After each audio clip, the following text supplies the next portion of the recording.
Imagine you've just crash landed on a strange, completely unexplored planet. Just total chaos. Right, total chaos. You step out of your ship, the smoke is clearing from the landing gear, and you look around. And to your absolute shock, the inhabitants of this planet look exactly like you. Which is disorienting in itself. Insanely disorienting. I mean, they walk like you, they eat the same food, they even speak the exact same language. They are using the precise vocabulary you've used your entire life. So obviously you think you're safe. Exactly. Naturally, you walk up to one of them, extend your hand, and try to make a connection. You say something totally normal, completely well-intentioned, but the moment the words leave your mouth, it's like you've triggered a high-voltage, catastrophic system failure. Just massive sparks everywhere. Sparks fly, sirens blare in the distance. The inhabitant looks at you as if you've just declared intergalactic war. And you have no idea why. None. You try to fix it, you try to explain what you meant, but every single word you say just shorts out the connection even more. It is a total, baffling disconnect. Because you're speaking the same words, but the meaning is entirely different. Right. You realize, with just this sinking feeling in your stomach, that beneath the identical surface, their underlying operating system is fundamentally, wildly, incredibly different from yours. It's a terrifying realization. It really is. So, welcome to the deep dive. We are embarking on part 1 of an epic 4-part miniseries breaking down what is honestly one of the most monumental culture-shifting texts of the modern era. We're talking about John Gray's Men Are From Mars, Women Are From Venus. A total classic. And for you, the listener, we have a very specific mission today. For this first journey, we are going hyper-focused. We are restricting our analysis entirely to the foundational groundwork of the book. Just the absolute core mechanics. Exactly. We are only looking at the introduction through to the end of chapter 3. That is our entire universe today. And we really need to set the pace for you right now, because we are not going to be doing some dry academic read-through of a relationship manual here. Definitely not. This is going to be a highly stimulating dopaminergic sprint. We are taking the abstract, invisible, sometimes totally infuriating dynamics of your everyday relationships, and we are turning them into vivid, visceral mental architecture. I love that. Visceral mental architecture. Right. We want to get away from boring textbook summaries. Instead, we are talking about sparking factory assembly lines, impenetrable steel vault fortresses, and three-dimensional emotional topographies. The goal here is high-velocity insight that you can literally see in your mind's eye. I love that framing, because the big question you're probably asking is, why does this matter to you right now, today? Why shouldn't you care? Exactly. It matters because we are going to decode the exact hidden reasons why your most frustrating loop-like arguments happen. We are going completely under the hood to remove the concept of blame entirely from your vocabulary. Which is huge. Removing blame changes everything. It changes everything. We want to replace all that frustration with pure, actionable insight into how these completely different emotional realities function. So where does this all start? It starts with an inciting incident. Right. The author, John Gray, doesn't actually kick off this massive philosophy with a bunch of clinical psychology theory. He starts with a raw, intensely personal origin story. It's a very vulnerable way to open a book like this. It really is. I want to dive into what we're calling the Fairweather Friend Epiphany because it is so cinematic and honestly just incredibly raw. Can you walk us through the scene that sparked this entire philosophy? Yeah, let's do it. It is a remarkable starting point because it's a scene that is universally relatable in its mechanics, even if the specific details are, deeply personal to his life. Let's paint the scene vividly. Set the stage for us. It is 5 days after his daughter, Lauren, is born. His wife, Bonnie, has had a very difficult, agonizing delivery. She's been torn, she can barely walk, and she's entirely relying on painkillers just to get through the absolute bone-deep exhaustion of caring for a 5-day-old newborn. Anyone who has been through that knows it is pure survival mode. Pure survival. Now, John, looking at the situation and thinking the initial crisis period of the birth has stabilized, goes back to work. While he's gone, Bonnie runs out of her pain medication. Which is a terrifying moment when you are in that much physical distress. Terrifying and completely draining. But instead of calling John at his office because she knows he's busy working and doesn't want to bother him, she asks John's brother, who happens to be visiting, to go pick up the pills from the pharmacy. Makes sense logically. Right. But the brother forgets. He gets distracted or whatever happens, and he never returns with the medication. So Bonnie spends the entire day in excruciating unmedicated pain, completely stranded in her bed, trying to take care of a newborn baby all by herself. Oh, man. And here comes the collision course. Because John is completely oblivious to this. Totally in the dark. He comes home from work, he is exhausted from his own day, his own fuse is incredibly short, and he walks into the house having absolutely no idea that her day has been a living nightmare. He walks in the door, and Bonnie is visibly distressed, crying, and in pain. The tension is already at a 10. Exactly. Let's freeze frame the mechanics of what happens next, because this is the exact moment the wires cross.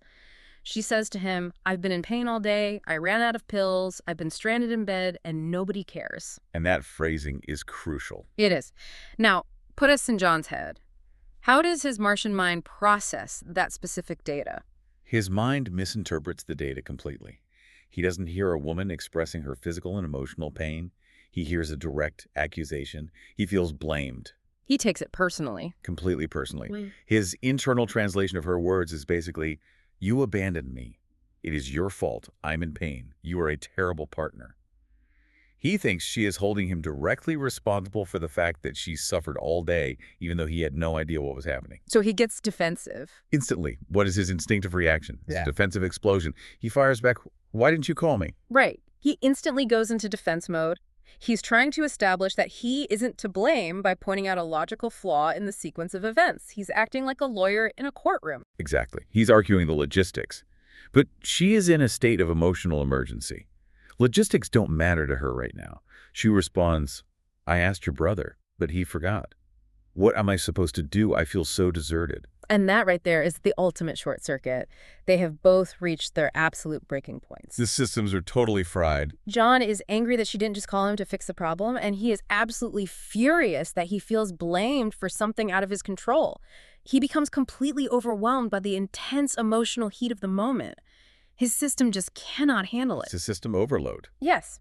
So he decides he's heard enough. He heads for the door. He is literally about to walk out on his wife 5 days after she gave birth. It's so tense. But then comes the true aha moment. This is the paradigm shift that essentially sparks the entire philosophy of everything we are about to discuss today. Bonnie does something incredible. Through all her pain, she manages a massive emotional pivot. As he is storming toward the door, she says, "Stop. Please don't leave. This is when I need you the most. I'm in pain. I haven't slept in days. Please listen to me." And he stops. And John, to his credit, stops. He pauses at the door. And what she says next completely shatters his reality. She says, "John Gray, you're a fair weather friend. As long as I'm sweet, loving Bonnie, you are here for me. But as soon as I'm not, you walk right out that door." Wow. I get chills thinking about that moment because it completely rewrites the script he was playing in his head. It does. That phrase, fair weather friend, is the absolute catalyst. It pierces right through his defense mechanisms. And then her tone shifts. Her eyes fill with tears. The anger drops away. And she gives him what we can look at as the ultimate cheat code to understanding her reality. What's the cheat code? She says, "Right now I'm in pain. I have nothing to give. This is when I need you the most. Please go over here and hold me. You don't have to say anything. I just need to feel your arms around me. Please don't go." That is just, it's so powerful. It completely dismantles the argument. Exactly. John experiences a profound internal realization. He walks over to the bed. He silently holds her, and she just weeps in his arms. He realizes in that exact crystal clear moment that he had always thought of himself as a deeply loving person. But she was entirely right. He only loved when it was easy. Right. He only gave love when the weather was fair, when it was easy, when she was happy, sweet, and uncomplicated. The minute she was upset, the minute she displayed difficult negative emotions, his instinct was to crash into defense mode or distance himself entirely. So let's unpack this for the listener. What does this profound origin story actually mean for us? The absolute revelation for John was realizing that he didn't need to fix the fact that his brother forgot the pills. That was totally irrelevant in that moment. And completely irrelevant. He didn't need to win a logical argument about why she should have picked up the phone and called him at work. The solution to the crisis wasn't a defensive argument. The solution was touch, holding, and simply listening. And he writes about how he marveled at how incredibly easy it was to support her once he was actually shown the way. Because his default instincts as a man were screaming at him to either solve the problem logically or escape the overwhelming emotional intensity. Exactly. He makes a really fascinating point in the text. He states that another woman would have instinctively, biologically known exactly what Bonnie needed in that moment, but his male instincts lacked that specific programming. Which brings us perfectly to the central organizing metaphor of the book in Chapter 1. To help us visualize these incredibly different instincts, the author uses this swooping, beautiful, almost science fiction imagery. It's such a great framing device. It is. He asks you to imagine a time long, long ago when men lived exclusively on Mars and women lived exclusively on Venus. Imagine the Martians looking through their high-powered telescopes, scanning the cosmos, and suddenly they glimpse the Venusians. Just peering through the lens and seeing this entirely different world. Right, and the text describes it as if they are struck by lightning. It awakens feelings they had never known existed. They are so inspired, so completely captivated, that they quickly invent space travel, build a fleet of ships, and fly across the galaxy to Venus. It's pure cinematic gold. It's such a vivid way to frame the initial attraction between sexes. And the Venusians, they are waiting. Their intuition told them this day would come. They welcome the Martians with open arms, and for a long time, there is this initial utopian harmony on Venus. A literal honeymoon phase. Exactly. They live together in love, and here is the crucial foundational detail of this entire philosophy. They reveled in their differences. That is the key word, reveled. They spent months learning about each other, exploring their wildly different needs, their different behavior patterns, their different preferences.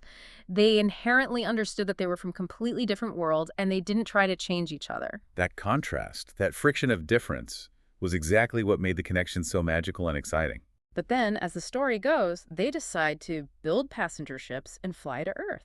And this is where the inciting incident for all modern relationship conflict occurs in the metaphor. Yeah. They land on Earth, and at first, everything is wonderful, the environment is beautiful, but then the atmosphere of Earth begins to take hold. Something in the air. Right. One morning, everyone wakes up with a very peculiar, highly specific kind of amnesia, selective amnesia. The memory wipe is complete and absolute, and they entirely forget that they are from different planets. Boom. The knowledge is just gone. Gone. They forget that they are supposed to be different. In one single morning, everything they had learned on Venus about their differences is completely erased from their minds. Let's translate this amnesia directly to you, the listener, right now. If we connect this metaphor to your everyday reality, this amnesia is the exact phenomenon you experience every single time you get frustrated with your partner. Every single time. We mistakenly, unconsciously assume that if our partners love us, they will react, behave, and communicate the exact same way we react, behave, and communicate when we love someone. We project our own instincts onto them. It's a totally natural assumption, but it's completely flawed. It's the root of almost all relationship friction. We expect the opposite sex to be a mirror. And when they inevitably aren't a mirror, when they act like a Martian or a Venusian, we feel unloved, misunderstood, or rejected. This amnesia sets us up to be disappointed again and again, day after day. Men expect women to think, communicate, and react the way men do. Women expect men to feel, communicate, and respond the way women do. It's exhausting. We spend so much energy being angry that our partner isn't acting like a clone of ourselves. The core mission of this deep dive, based on the source text, is to cure that amnesia. Because the moment you remember that men are from Mars and women are from Venus, the completely baffling behavior of your partner suddenly has a logical explanation. It dramatically reduces the confusion, and more importantly, it diffuses the anger. So, if the root of the problem is this amnesia, how does that actually look when a couple is just sitting in their living room trying to navigate a Tuesday evening? It usually looks like two very specific personas clashing head-on. Which brings us to Chapter 2 of our analysis, The Clash of Civilizations. This is where we break down the two specific dominant personas that emerge from these different worlds, Mr. Fix-It versus the Home Improvement Committee. The ultimate heavyweight bout of relationship complaints. In the red corner, we have the #1 female complaint about men. He doesn't listen. In the blue corner, we have the #1 male complaint about women. She's always trying to change me. Those two complaints are ubiquitous. I mean, you hear them everywhere. So to understand why they are so universal, we have to deeply decode the Martian mindset.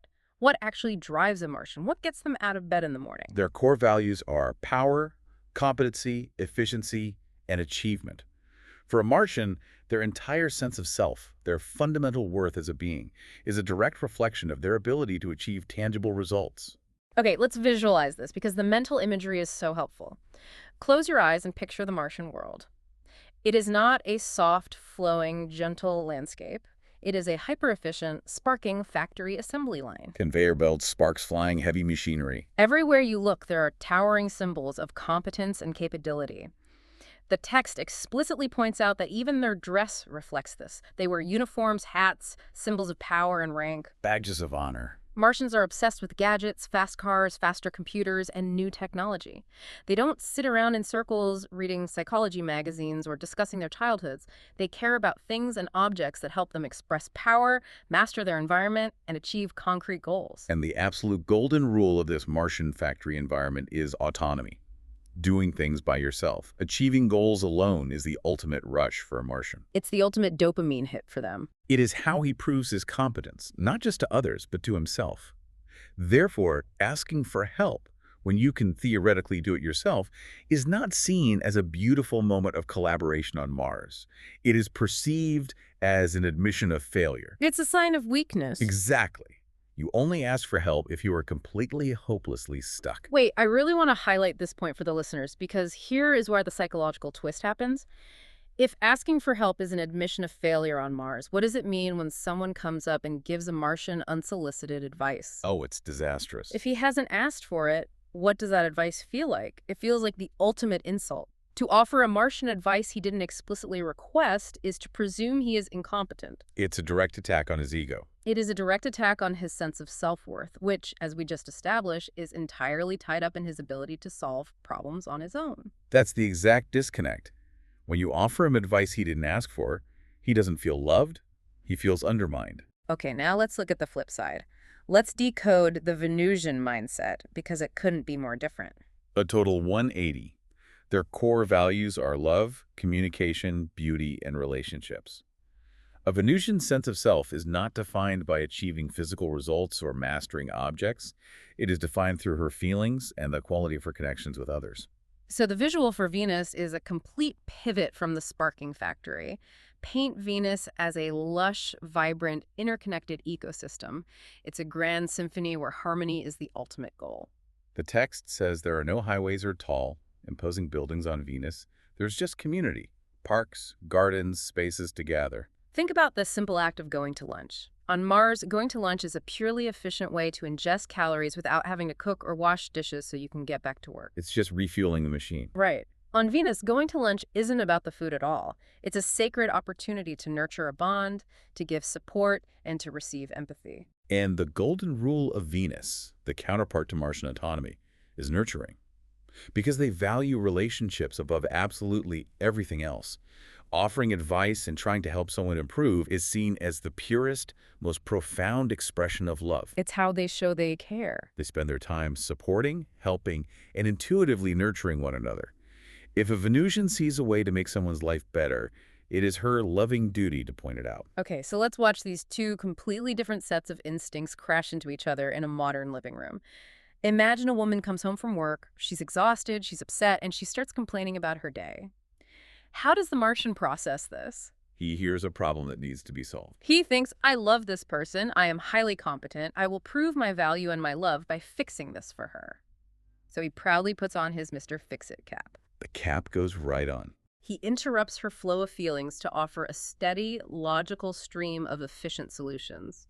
He thinks he is handing her a beautiful, sparkling gift of love, and he is utterly baffled and eventually incredibly frustrated when she rejects his gift and angrily says he isn't listening to her. He feels completely unappreciated because, in his mind, he just offered her his absolute best problem-solving skills. But on her emotional wavelength, she doesn't want a flowchart or a solution. She wants empathy. She wants to be heard and validated. Now, look at the other direction. When a woman deeply loves a man, she feels a natural responsibility to assist him in growing. She wants to help him improve the way he does things, whether it's his diet, his wardrobe, or how he manages his time. So she forms what the text brilliantly calls a home improvement committee of one, and her male partner becomes her primary focus project. She persists in waiting for opportunities to help him or gently tell him what to do. And she genuinely thinks she is nurturing him. She is offering her highest form of Venusian love. She is saying, I care about you so much that I want you to be the best version of yourself. But how does the Martian process this home improvement committee? He feels controlled. He feels manipulated and criticized. Because to him, as we established in the factory metaphor, unsolicited advice means she thinks he is incompetent. He feels rejected, not loved. He just wants her complete, unwavering acceptance of him exactly as he is, flaws and all. Let's ground this theory in the specific case study the book provides, the story of Mary and Tom. This perfectly illustrates the escalating spiral of this exact amnesia. I think it would be great to walk through the scene step by step. I'd love to play this out. Let's imagine you are Tom the Martian, and I'll describe Mary's experience. So Mary comes home from an absolutely exhausting day at work. She is drained. She just needs to decompress and share her feelings to feel connected to her partner. She sighs and says, "There is so much to do, I don't have any time for myself." Now, as Tom, what am I hearing? I'm hearing a logistics problem. The Mr. Fix-It cap instantly goes on. I assess the data, I look at the variables, and I fire back an efficient solution. You should quit that job. You don't have to work so hard. Find something you like to do. And immediately, the system shorts out. You, as Tom, think you've just solved the issue. If the job causes stress, eliminate the job. It's simple. Right. Equation solved. But Mary isn't looking for major career advice. She's looking for validation of her exhaustion. So she instinctively defends her job. She feels she has to justify her feelings. She says, "But I like my job. They just expect me to change everything in a moment's notice." Right. She's trying to explain the nuance of her stress. But Tom, still trapped in the Mr. Fix-It protocol, still trying to fix the mechanics of her problem, ignores the emotion entirely and offers another logical solution. Don't listen to them. Just do what you can do. And Mary, now feeling completely unheard, invalidated, and increasingly frustrated that he doesn't understand, counters defensively, "I can't. And I'm not supposed to ignore them." The spiral is accelerating rapidly now.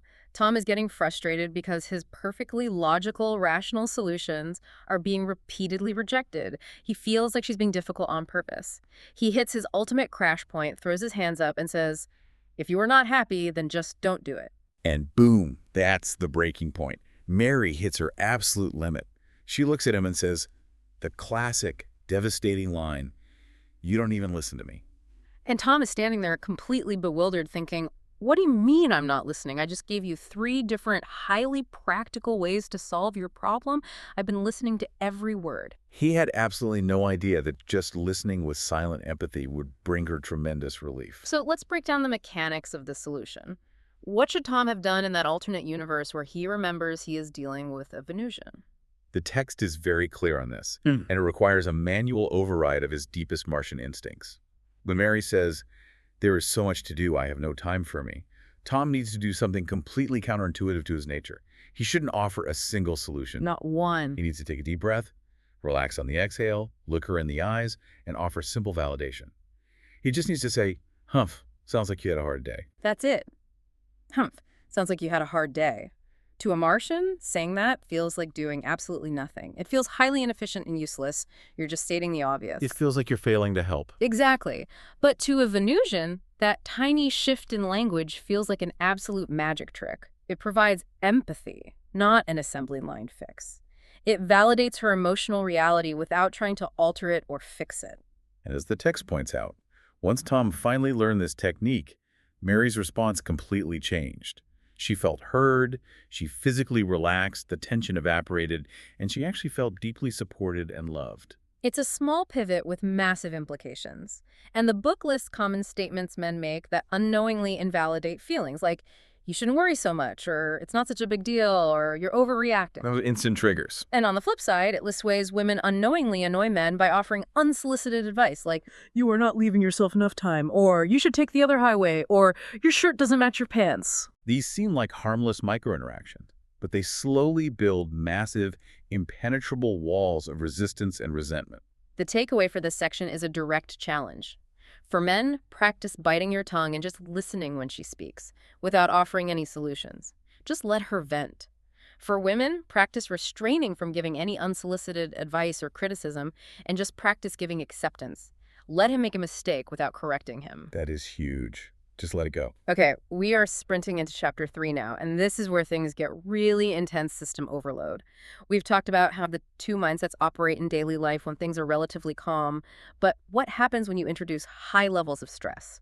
This is the ultimate test. This brings us to the cave and the talking cure. And this is where the instincts experience their ultimate, most dramatic divergence. When a major stressor hits, the Martian and Venusian systems cope in radically, violently opposite ways. Stress is the ultimate test of the amnesia metaphor, because under stress, we revert to our most primal programming. Let's look at the Martian first. Okay, picture the Martian. When a Martian gets upset or stressed, he never talks about what is bothering him. He would never burden another Martian with his problem unless he absolutely needed their specific expert assistance to solve it. Instead, his system goes into complete lockdown mode. He withdraws entirely into what the author calls the cave of his mind. Let's bring back that vivid visual architecture. Imagine a massive, heavy, impenetrable steel vault door slamming shut inside the Martian mind. Warning lights are flashing red, sirens are going off internally. Total lockdown. He is going completely off the grid. He might physically be sitting on the couch next to you, but mentally he is miles underground in a bunker. Why? Because of how his attention reserve functions under stress. Let's explain the mechanism of that attention reserve, because this is arguably the most crucial concept for understanding male behavior when they are under pressure. Right. Think of a man's cognitive focus as having 100 available units.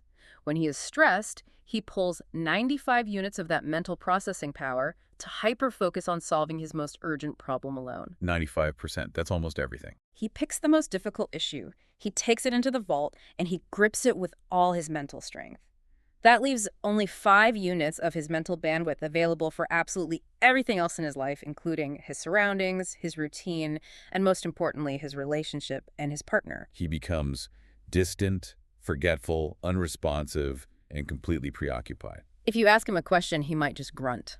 Because 95% of his mind is locked in the vault trying to decode a high-stakes problem. And this is exactly where women completely misinterpret the data, because they are applying Venusian logic to a Martian action. A woman sees him withdraw, sees the blank stare, and thinks he doesn't care about her. She takes it personally. She mistakenly assumes he is intentionally ignoring her, Nah. because on Venus, you only stop talking to someone when you are deeply hurt by them or want nothing to do with them.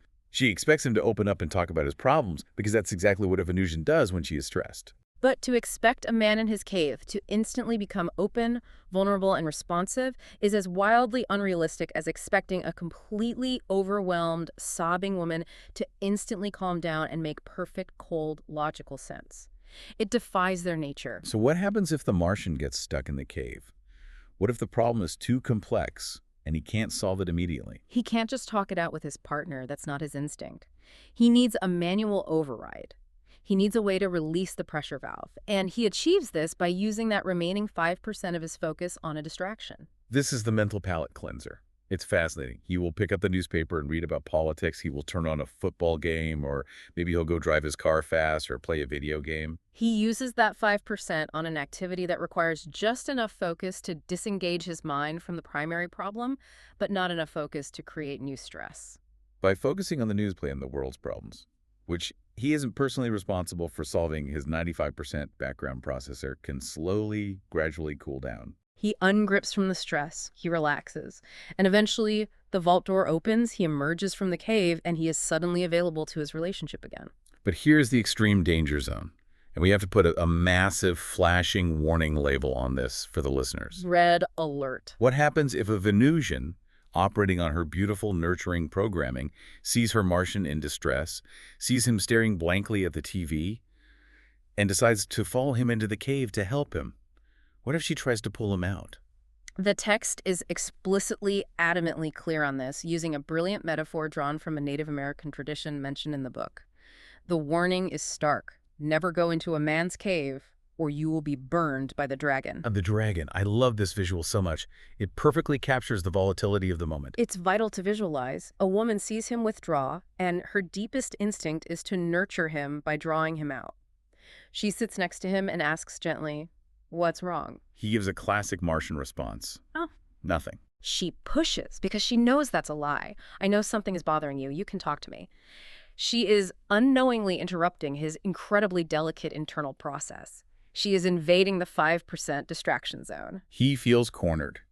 He feels she is demanding he be emotionally available when he simply does not have the cognitive units to do so. And that's when the dragon comes out. He explodes, he breathes fire, he triggers aggression and deep resentment because his boundary has been fundamentally breached. He just needs to be left alone to process. Okay, so that is the intense, solitary steel vault of Mars. Now let's contrast that with the Venusian talking cure. Imagine the visual architecture of Venus under stress. It is not a dark cave zooming in on one specific point. Picture a massive, sprawling, incredibly detailed, three-dimensional topographical mountain range of emotions. A whole landscape. When a woman is stressed, she doesn't zoom in on one problem to solve it. Her instinct is to zoom out to see the entire massive emotional landscape all at once. The mechanism of relief couldn't be more different. To feel better, to relieve her stress, a Venusian must seek out someone she trusts and talk. And she doesn't just state the problem concisely. She must talk in great, sweeping, voluminous detail. She will rapidly shift from a problem that happened at work today to a fear she has about her child's school next month, to a resentment about something her mother-in-law said 5 years ago, to a generalized anxiety about global warming that is totally unsolvable. And think about what it feels like to be on that mountain. You're looking at the peak of today's problem. But from up there, you can clearly see the valley of a problem from 5 years ago, and you can see a distant storm of a potential future problem. All of them are connected in your view, and all of them feel equally real and heavy in that exact moment. But this sweeping view is exactly what completely breaks the Martian brain. A stressed man is sitting there listening to this avalanche of issues, and his 95% processor is desperately trying to find the logical sequence. He is standing at the bottom of the mountain with a shovel asking, "Which pile of dirt do you want me to move?" He assumes that if she is talking about a problem, she must be asking him for a solution. So he struggles to figure out how her annoyance with her boss logically connects to her worry about global warming, and he gets completely exhausted and immensely frustrated because there is no single logical thread for him to fix. He becomes impatient and irritable because he thinks all these details are data points required for him to formulate a master solution. He feels overwhelmed by the sheer volume of problems she is presenting. He doesn't realize the fundamental hack of the Venusian system. She isn't looking for a solution to any of it. She is looking for the therapeutic emotional release of being heard and understood. For a Venusian, the details aren't the roadmap to a destination. The details are the destination itself. The more she talks, the more she explores the vast topography of her feelings, the lighter she feels. So what does this all mean for a couple trying to survive a stressful Tuesday night? How do we synthesize this? How do these two totally incompatible coping mechanisms actually find peace without killing each other? The text details a brilliant compromise. Let's start with the Martians. What do they discover when they finally cure their amnesia? The Martians discover something incredible. They realize that listening to a Venusian talk about her massive mountain range of problems can actually serve as the perfect 5% distraction they need for their own stress. If a man can truly remember that he doesn't have to solve a single one of her problems, if he can just take off the Mr. Fix-It cap and let go of the responsibility to fix her life, listening to her sweeping emotional topography can actually pull him out of his own cave. He can use her talking as the palate cleanser to forget his own stressful day at work, while simultaneously providing her with the exact validation she craves. It becomes a beautiful, symbiotic win-win. And there's a fantastic, highly actionable tip from the text for women here to help the Martian brain relax into this role.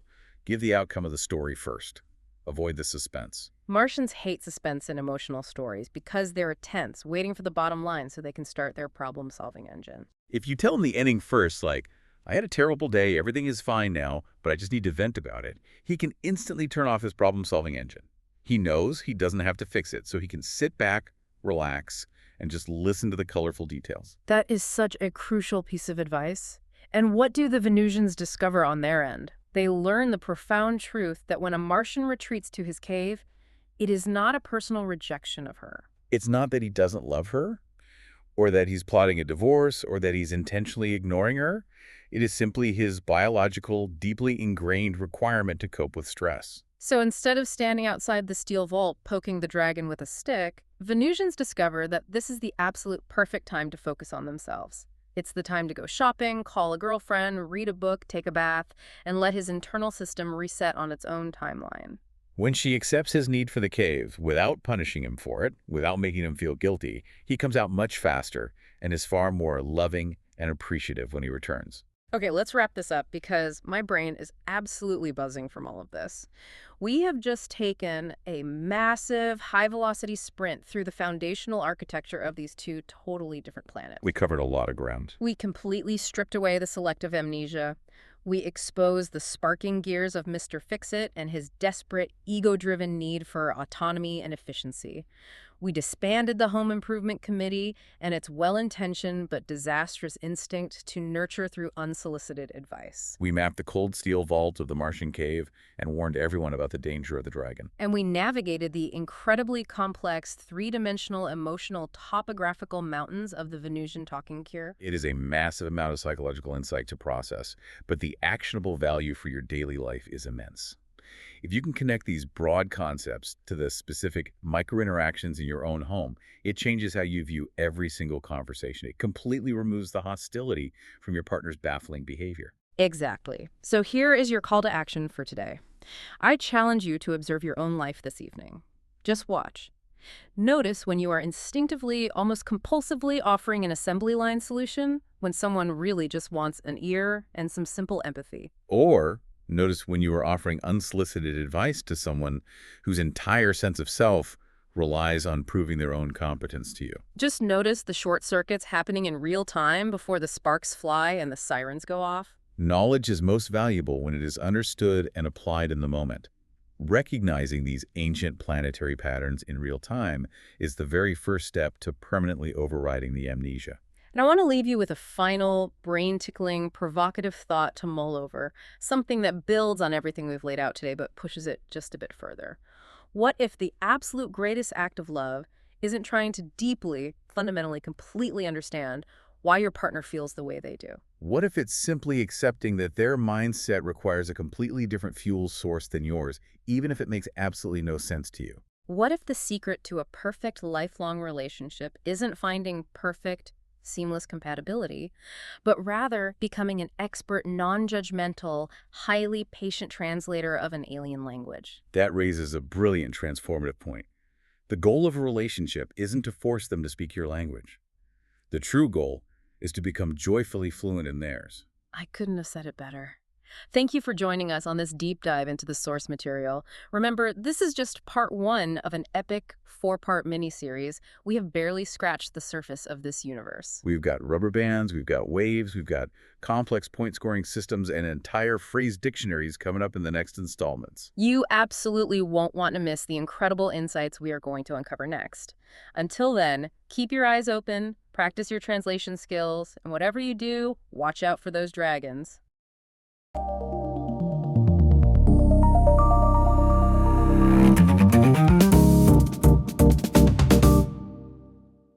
Imagine stretching a thick, heavy-duty rubber band. Okay. You grab it with both hands, and you just pull it apart. You stretch it as far as it can possibly go, and you can feel that raw, trembling, kinetic tension right there in your fingertips. Oh, yeah. It's vibrating. The potential energy is just massive. It feels like it's going to break, but it doesn't. It's just waiting for that exact perfect moment to snap back with incredible explosive power. It's a great visual. Right. And if you can hold on to that visceral feeling, that trembling tension, you are already halfway to understanding the hidden physics of human intimacy we are unlocking today. Exactly. Welcome back to part two of our four-part deep dive into the classic relationship matrix. Men are from Mars, women are from Venus. We are picking up exactly where we left off in our last discussion, moving squarely into chapters 4, 5, and 6. Yeah, today is really all about the mechanics of connection and distance. It is great to have you back to unpack this, because what we are doing today is, frankly, incredibly ambitious. It really is. I mean, the author is essentially exposing the unseen emotional infrastructure of romantic relationships. We are looking at how men and women are fueled by entirely different emotional currencies. Currencies that most of us don't even know we're spending. Right. And when you don't understand these mechanics, you end up with the exact same predictable, catastrophic crashes in almost every relationship. It's about recognizing those invisible forces at play so you can actually navigate them.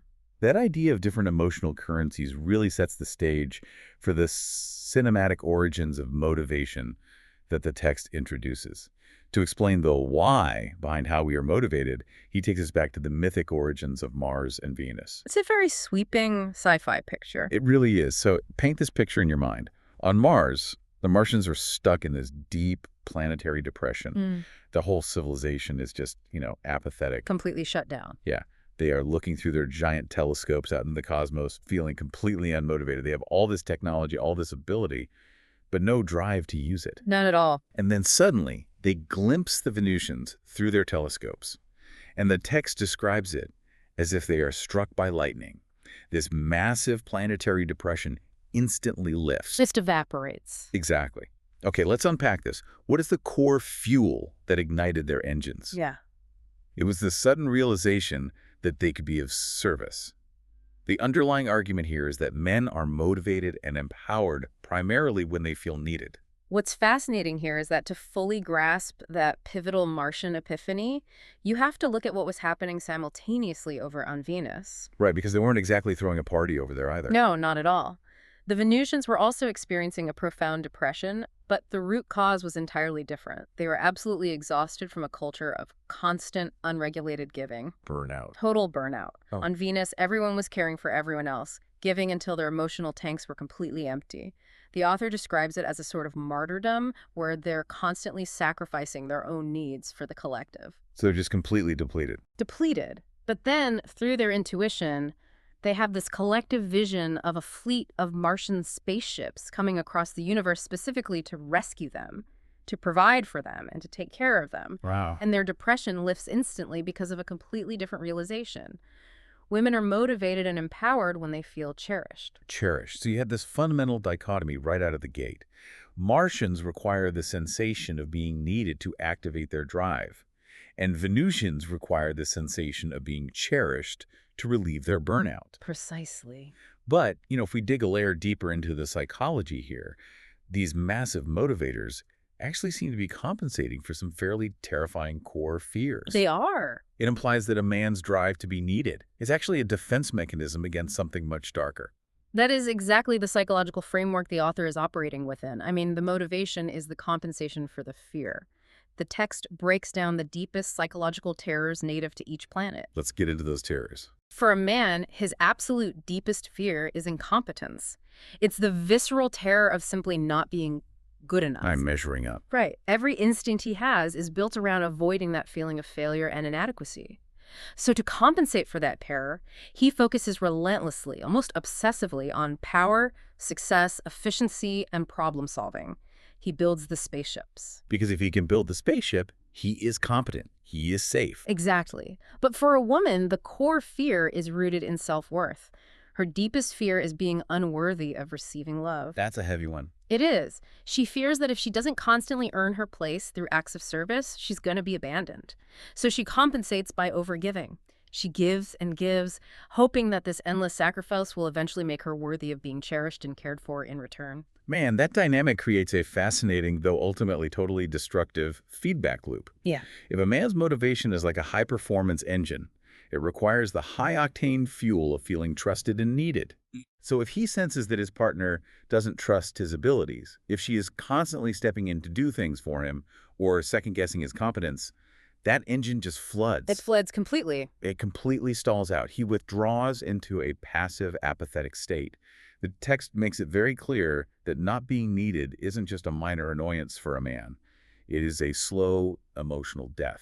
And that engine flooding is exactly what triggers the breaking point in so many modern relationships. The author calls this the resentment trap. The resentment trap. Okay, walk us through that. If you map out the dynamics we just discussed, the collision is inevitable. The woman, driven by her Venusian instinct to compensate for feeling unworthy, gives relentlessly. And because she is expending so much energy, she naturally expects the man to instinctively reciprocate. Because that's what you do on Venus. Right. She operates under the assumption that he will just intuitively know to give back, because that's the standard operating procedure on her planet. But he's operating on Martian programming. He doesn't act unless he is specifically needed or asked. He's waiting for the signal. Exactly. So when he doesn't automatically reciprocate, she completely burns out. Her emotional tank hits zero, and she becomes deeply resentful, blaming him for her exhaustion. Which creates this really tragic irony. Because she is giving so much and is essentially taking over the management of the relationship, the man actually ends up giving less. Yes. From his perspective, her overgiving is a signal that she doesn't trust him to step up and handle things. His competence is threatened, his engine floods, and he retreats. And then she resents him for retreating. Right. So she compensates by giving even more, which signals to him even further that he isn't needed. It is a perfectly sealed, self-perpetuating loop of misery. It really is. And breaking that loop requires an aha moment that feels incredibly counterintuitive, particularly for the Venusian mindset. Counterintuitive how? Well, the solution presented in the text is that the woman absolutely must set limits. She has to actively stop overgiving. Hit the brakes. Hit the brakes.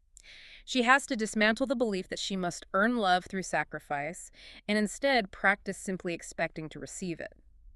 By pulling back and setting firm boundaries on her own output, she creates a vacuum. A vacuum. I love that. The text famously suggests that when the Venusian is ready, the Martian will appear. The vacuum created by her not doing everything provides the exact spatial requirement he needs to feel trusted, required, and motivated to step up. That perfectly frames the story of Jim and Susan from the text. Oh, that's a perfect example. When you look at their dynamic, they were carrying around 12 years of accumulated resentment. 12 years. Susan was trapped in that martyr role, feeling completely depleted and blaming Jim for being a passive, unhelpful partner. And Jim felt constantly criticized. Completely unappreciated and constantly criticized. So his response was just to retreat into doing absolutely nothing, complete gridlock. The resentment only began to dissolve when Susan did the hardest thing for someone with her psychological framing. She started setting boundaries. She stopped doing everything. She stopped doing everything, and she started directly asking for support without demanding it or holding a grudge. And when she stopped doing everything for him, Jim realized her limits were actually a call to action. He felt needed again. He felt needed. He stepped up because she finally created the space for him to exercise his competence. It perfectly validates the premise of Chapter 4. Men are motivated by boundaries that allow them to prove their competence and value. Women are motivated by realizing they are inherently worthy of being cherished without having to endlessly sacrifice themselves. It requires a profound shift in how both parties perceive their roles. It really does. And that need for a profound shift leads perfectly into the next major hurdle the text identifies. Because, look, even if you understand how to motivate each other, it doesn't solve the fact that we are fundamentally speaking different languages while using the exact same English vocabulary. This is where it gets dangerous. Here's where it gets really interesting. The author introduces this concept of the Martian and Venusian phrase dictionary in Chapter 5, and it highlights some stark neurological and behavioral differences in how we communicate. The differences in processing are quite severe. The text explains that women generally process their internal world out loud. They use talking as an active process of discovery. They're figuring it out as they speak. Exactly. Furthermore, to fully express the sheer magnitude of their emotional state, they employ poetic license. They use generalities, metaphors, and grand superlatives to paint an emotional picture of how they feel in a specific, fleeting moment. Poetic license. Okay. Men, conversely, process information silently. They mull it over internally before they ever speak a word. Consequently, when they listen to their partner, they take words completely 100% literally. They treat language primarily as a medium for factual data transfer, not as an artistic expression of emotion. Wow. Okay, so if you don't realize that your partner is operating on a different linguistic framework, every single conversation has the potential to become a minefield. A literal minefield. The text offers a breakdown of several explosive phrases women frequently use. Let's really analyze a few of these in a rapid-fire sprint, contrasting what the Martian literally hears with what the Venusian actually means, because the disconnect is fascinating. Let's do it. Okay, take the phrase, "we never go out." A woman says this out of frustration on a Friday night. From the Martian perspective, taking the words literally, the word never is processed as a factual absolute. Right. Never means 0 times. Exactly. So he hears an attack on his competence. He hears, "You are a lazy, unromantic, boring failure of a partner who never fulfills his duties." His immediate biological response is defensiveness, because his core fear of inadequacy has been triggered. He will likely pull up a mental spreadsheet of the exact time and date they went to a restaurant 2 weeks ago to disprove her factual error. We went to Applebee's on the 14th. Exactly. But what she actually means in her Venusian dialect is, I feel like doing something fun together. I love being with you, and I'm craving connection tonight. That entirely reframes the conflict. It's not about the historical data of their date nights. It's about a present moment desire for connection masked in a superlative. Exactly. Okay, what about a higher stakes emotional statement?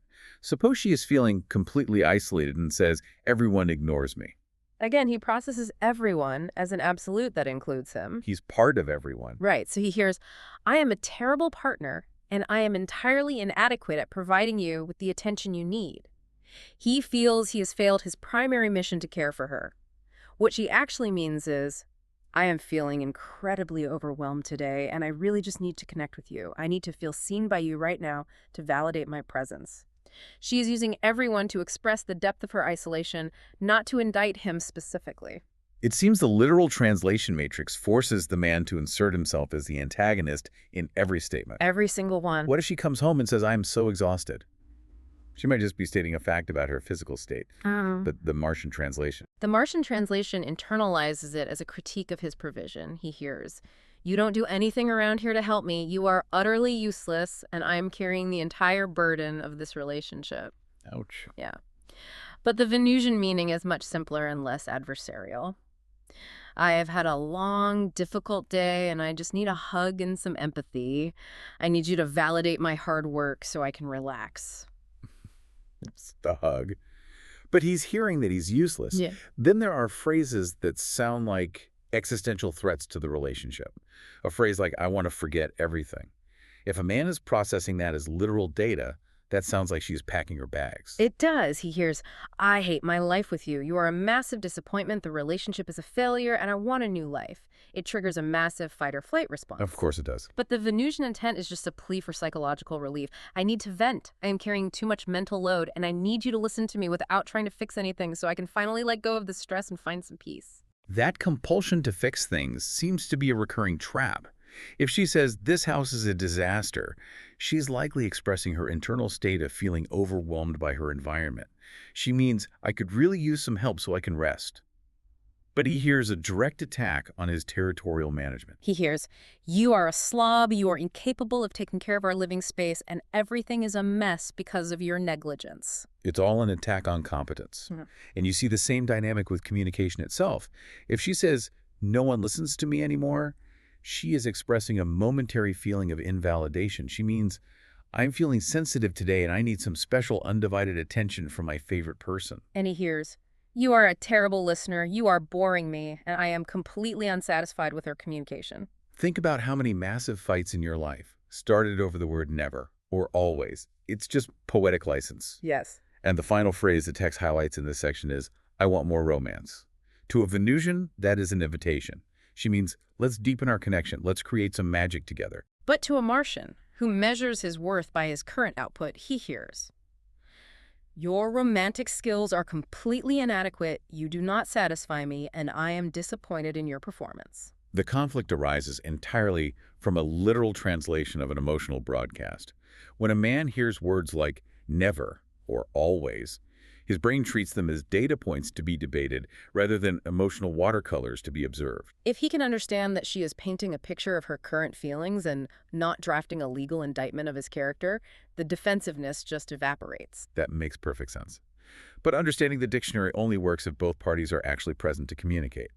This brings us to a much more difficult mechanism to navigate, which the author details in the second half of Chapter 5, the dynamic of the cave. The cave is huge. Because when communication breaks down, or stress levels peak, a man's instinct isn't to talk it out.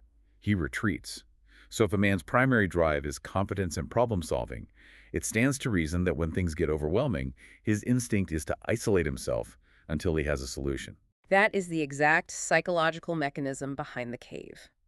The mechanics are driven by a profound need for psychological autonomy and focused problem solving. A man goes into his mental cave to figure out an answer, to solve a pressing problem, or simply to cool off when he feels emotionally flooded. So he just shuts down outwardly. Yes. When he enters this state, his brain practically reallocates its resources. The text suggests as he becomes up to 95% detached from his immediate surroundings.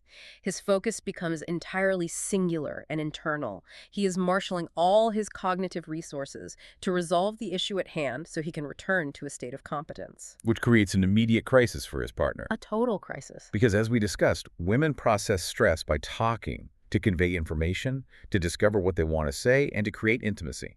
So when a man goes completely silent and detaches by 95%, a woman's nervous system naturally panics. Huh. In her linguistic and emotional framework, silence doesn't equate to active problem solving. Silence equates to abandonment. It signals a withdrawal of love to her. And because the man is 95% detached, he literally does not have the cognitive bandwidth to offer a long, reassuring explanation about why he needs space. He is operating on emergency power. He can't give speech. No. So he relies on abbreviated warning signals.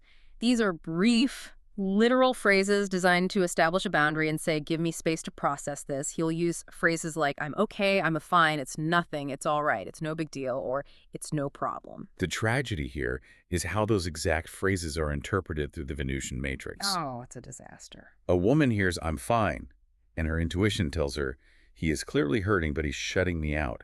He doesn't trust me enough to share his feelings, which means the connection is breaking. Right. So her instinct is to nurture him. She leans in, she asks more questions. She says, are you sure you're fine? What's really wrong? Please talk to me.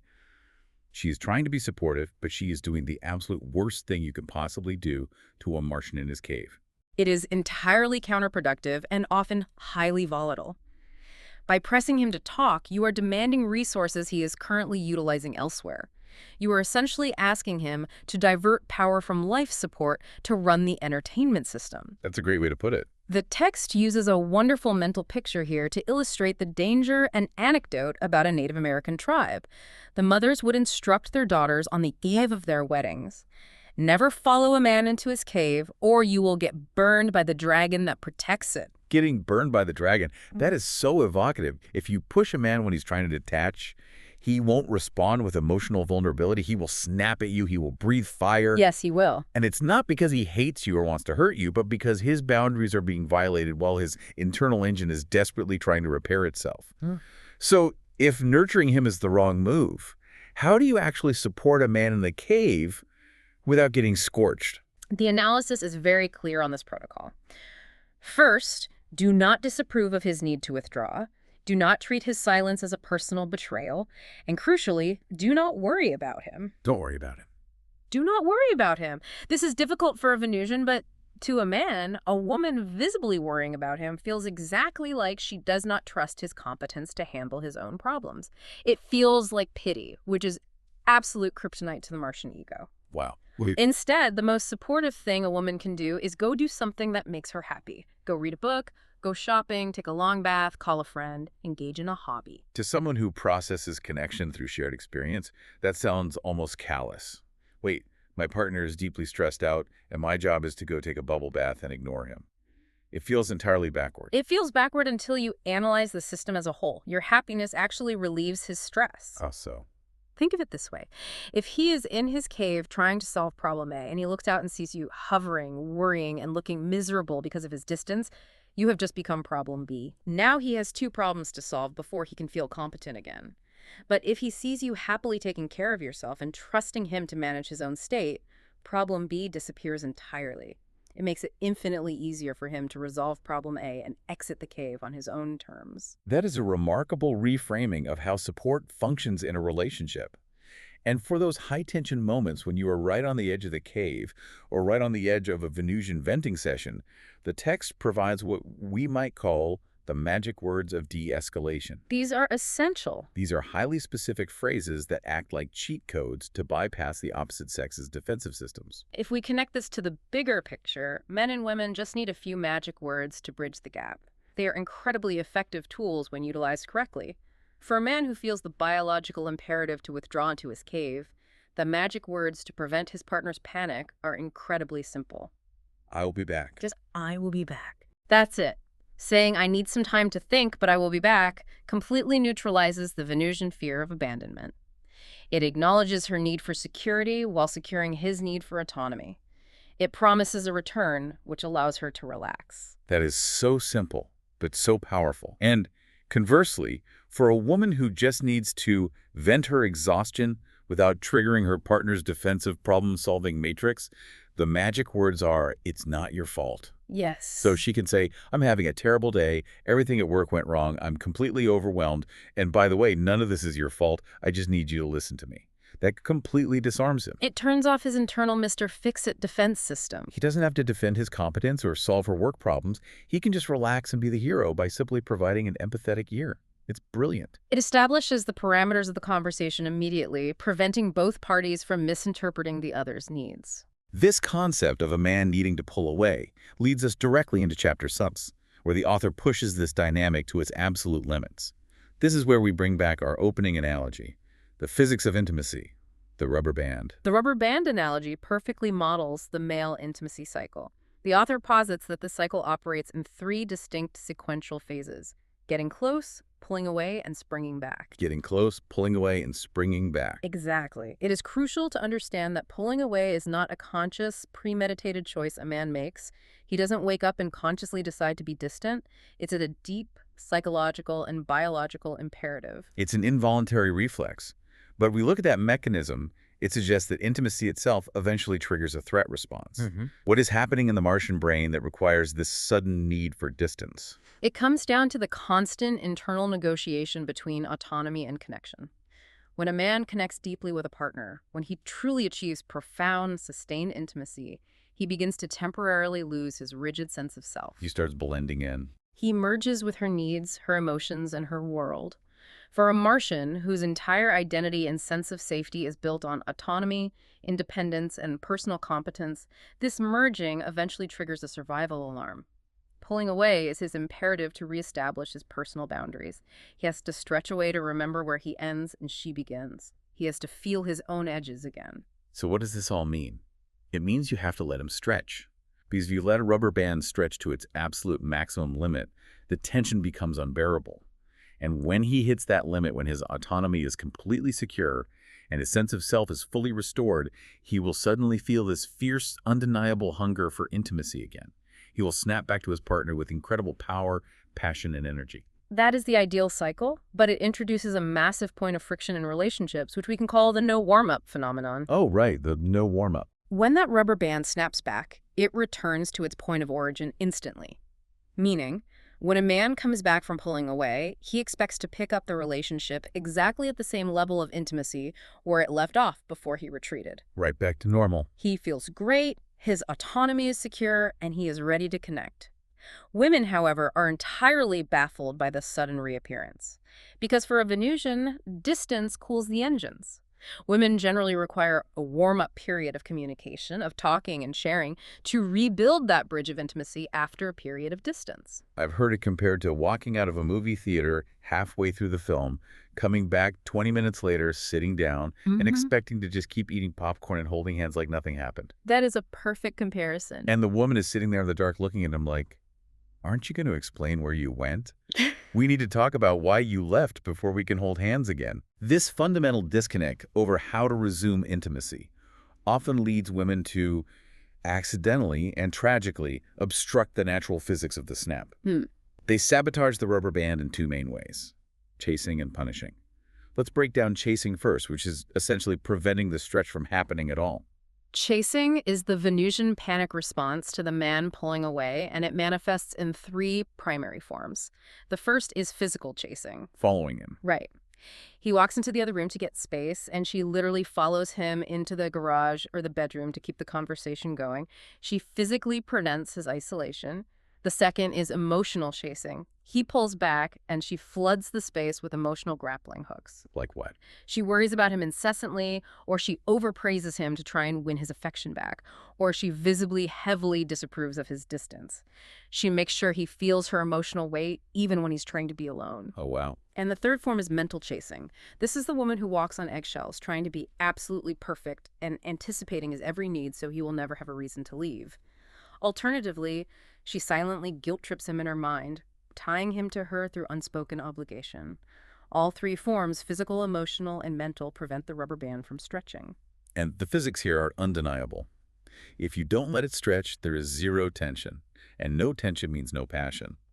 But what about the other side of the equation? What happens when a woman does manage to let him stretch, and he finally hits that point of maximum tension and snaps back, full of love and ready to connect? But she hits him with a second obstruction. What does punishing look like? Punishing is preventing the snapback from landing safely. When he returns from his cave, feeling refreshed and ready for intimacy, she puts him straight into the doghouse. The cold shoulder? She rejects his advances. She refuses to open up emotionally or demands a groveling apology for his absence before she will engage with him. What this does is brutally condition the man's nervous system over time. He learns that the natural, necessary act of pulling away makes him unworthy of love upon his return. He's getting penalized for his biology. The punishment outweighs the relief of the stretch. So to avoid the punishment, he simply stops pulling away entirely. He just stops. And if you think about a rubber band that is never stretched, that just sits in a drawer for years, it loses all its elasticity, it becomes brittle. What are the psychological consequences of a broken rubber band in a relationship? What happens when a man is permanently prevented from pulling away? He becomes completely drained of his life force. He becomes irritable, passive, and intensely moody. The text provides a cautionary tale here with the story of Jim and Lisa. Jim and Lisa. They were a couple who did absolutely everything together. They were inseparable, spending 204/7 in each other's company, believing this was the ultimate sign of a healthy relationship. But eventually, Jim became what Lisa described as a slug. A slug. He wouldn't initiate anything. He had no energy, no passion, no drive in his career or his personal life. He was a rubber band that had lost all its elasticity. He had zero tension left because he was never, ever allowed to stretch and remember who he was as an individual. It's the literal death of desire. And the text points out that when this cycle is entirely broken, you basically get two archetypes of broken rubber bands in society. On one extreme, you have the macho man. Yes. He is a rubber band that is stuck, fully stretched out. He refuses to ever get close, refuses to commit, or refuses to be vulnerable out of a deep, paralyzing fear of losing his autonomy or being trapped and consumed by a relationship. He won't let himself be vulnerable. Right. And on the exact opposite end of the spectrum, you have the sensitive man. He is a rubber band stuck permanently up close. He refuses to ever pull away because he's overwhelmed by guilt that he might hurt his partner if he takes space for himself. He sacrifices his autonomy to prevent her anxiety. Both of these men are fundamentally broken. Both of them are completely missing the dynamic, vibrating tension of a healthy intimacy cycle. They are stagnant. The health of the relationship relies entirely on the movement, the oscillation between deep connection and necessary autonomy. Without the stretch, there is no spring. Without the distance, the closeness loses its meaning and its power.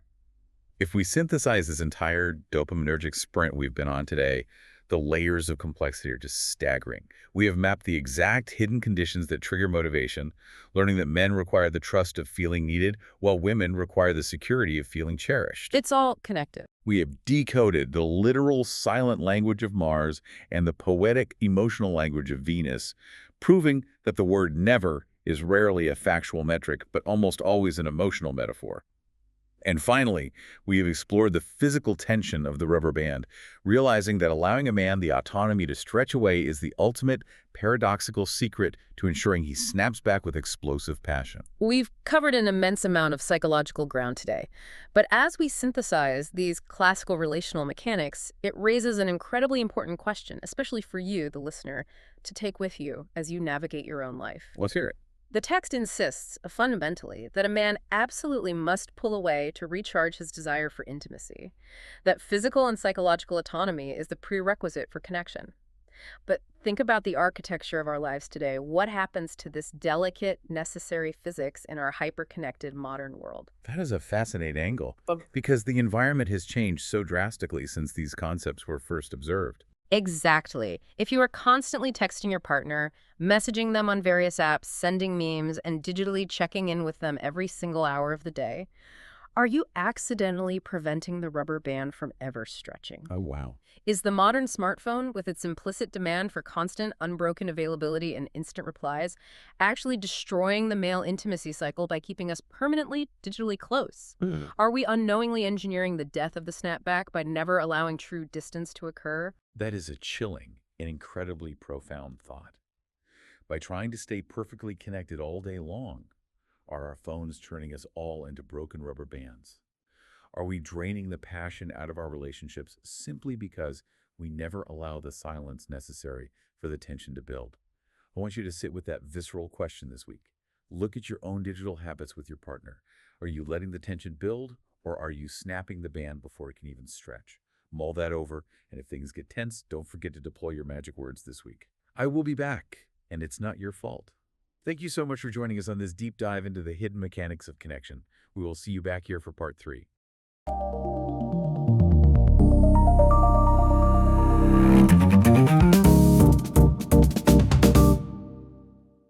Welcome back. Yeah, we are so glad you're here. Yes, you. I am talking directly to you, the one who has been riding shotgun with us through this incredible, sometimes uncomfortable, but always fascinating journey. It has been a ride. Welcome to part 3 of this massive 4-part deep dive into John Gray's seminal text. Let's get into it. We have survived the isolation of the Martian caves. Barely. Right, barely. We've tracked the perilous high-tension rubber band retreat of men.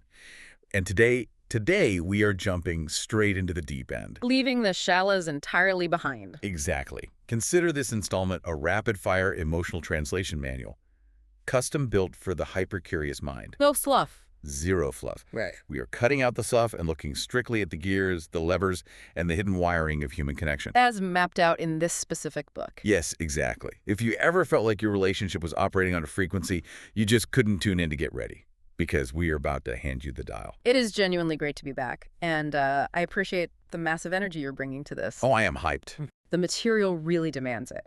But let's take a quick moment to ground ourselves and set our coordinates for you, our listener. Always a good idea. Just to remind you of our exact mission today. We are strictly unpacking chapters 7, 8, and 9 of Gray's text. Right. We are exploring these frameworks impartially. We want to understand the specific psychological machinery of human connection exactly as the author presents it. Yeah, we aren't taking sides here. Exactly. We are not endorsing these concepts as absolute universal law, nor are we claiming this is how every single man or woman behaves in the real world. Right, it's not a monolith. No. Rather, we are exploring the precise architecture of the text itself. We want to understand the why behind the behaviors Gray outlines. Mechanics. Right? How he structures these gendered responses, and how looking through this specific lens might illuminate the friction we all experience in our own lives. Okay, let's unpack this. Let's do it. Because we have 3 massive, completely mind-bending concepts on today's docket. Huge concepts. First, we are tackling what Gray calls the Venusian wave. This is the hidden rhythm of how a woman's self-esteem rises and inevitably crashes. It always crashes. Yes. Second, we are decoding the 12 hidden kinds of love. Oh, this section is wild. It really is. This section alone will reveal exactly why giving your partner what you want is actually destroying your relationship. Total paradigm shift. And finally, we are dissecting the anatomy of an argument. We are literally going to break down how to disarm a verbal bomb before it detonates your living room. Practical, tactical advice. So let's sprint right into Chapter 7. Gray titled this, Women Are Like Waves. What is structurally fascinating here is how Gray shifts his metaphors. Well, in the previous chapters, we looked at the male rubber band, which is entirely a metaphor about distance and intimacy. Right, the physical pulling away. Exactly, the mechanics of pulling away and springing back. But here, he shifts to a metaphor about self-esteem and emotional abundance. So it's internal. Highly internal. For a woman, according to the text, her ability to give and receive love is intimately, inextricably tied to how she is feeling about herself at any given moment. That makes sense. And crucially, that feeling is not static. It is entirely fluid. Right. He paints this incredibly vivid cinematic picture. A woman's self-esteem, her capacity to be this radiating center of love, is not a flat paved highway. No, it's an ocean wave. It's a massive swelling wave. I want you to imagine it. When she feels loved and supported, she swells to a peak. She reaches this crest of absolute abundance. Yes, exactly. Where she feels she has infinite love and energy and patience to give to her partner, her family, everyone around her. She is practically glowing. But then as gravity dictates, the wave inevitably crashes. It has to. It doesn't slowly, gently roll into shore. It collapses down into what Gray calls the dark well. The dark well. That sounds ominous. It feels ominous to a partner watching it happen. It feels like the weather just changed from a sunny, cloudless paradise to a Category 5 hurricane in the blink of an eye. And this rapid transition is precisely where the most critical, destructive misunderstandings happen in a relationship. Absolutely. When she crashes into that darker whale, Well, her partner usually assumes something is terribly fundamentally wrong, He assumes the relationship is failing. or that he has failed, Right. But Gray spends a lot of time explaining the why behind this crash. which is so important. This crash isn't a malfunction. It is not a flaw in her character. It is a necessary psychological, emotional house cleaning. Wait, hold on. Let me stop you there because I think a lot of people hearing emotional house cleaning are going to roll their eyes. Oh, for sure they will. I mean, if I'm the partner and suddenly she's crashing and upset, my instinct is to think we were just perfectly happy yesterday. Why are you ruining this? Right? Why does Gray frame this sudden negativity as a necessary cleaning process? It's a vital question, and it's exactly the friction Gray is addressing. Think of it this way. When a woman is riding the upswing of the wave, she is focused outward. She's giving to everyone else. Exactly. She is giving, she is accommodating, she's focusing on the positive. In doing so, she naturally suppresses tiny hurts, unfulfilled needs, and negative feelings. She just sweeps them under the rug. Sweeps them right under the rug to maintain the harmony of the crest. But the human psyche can only hold so much suppressed material. The rug gets full. The rug gets very full. Eventually, she has to descend into the well, her unconscious, to process those negative emotions. Yeah. As she sinks, all the unresolved issues she ignored on the way up suddenly surface. She feels an inner emptiness, a profound vulnerability, and a desperate need to be filled up with love. So she isn't trying to ruin the happiness. Not at all. She is biologically and psychologically required to clear out the emotional debris so she can rise again. That reframing changes everything, which brings us to the absolute fatal danger of trying to fix the well. Oh, the fixing trap. Gray brings in this source example of Bill and Mary, and it is such a classic, recognizable trap. Everyone knows a Bill and Mary. Right, so Bill and Mary have been married for 6 years. Bill watches Mary go through this wave cycle. For weeks, she is the most wonderful, giving, radiant woman on the planet. Riding the crest. And then suddenly she crashes.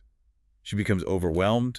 She feels like she's doing too much for everyone, and she starts hyper-focusing on the negative, including criticizing Bill. Of course. Now, Bill, operating as a logical Martian, thinks, hey, wait a minute, it's not my fault. She's unhappy. We have a great life. So what does he do? He throws down a rational grappling hook. A logical grappling hook. Yes, he stands at the top of the well and shouts down logical explanations for why she shouldn't be upset. Exactly. He thinks he is rescuing her. He views the dark well as a problem to be solved, a pit she has accidentally fallen into. And he's the hero pulling her out. Right. He thinks he is fixing the problem by pulling her back up to the light of rationality. But if we connect this to the broader psychological framework of the text, we see the tragic paradox of his action. It backfires entirely. Completely. When a man tries to logically explain why she shouldn't be upset, pointing out that they have money in the bank, or that the kids are healthy, or that he helped with the dishes, he's actually robbing her of the descent. Wow. She needs to hit the absolute bottom of the well to naturally bounce back up. Her wave requires the completion of the crash to reset. So he's interrupting the physics of the wave. By offering explanations and trying to talk her out of her feelings, he is essentially halting her emotional house cleaning halfway down. He is invalidating her right to feel overwhelmed. And this is where the text gets really counterintuitive.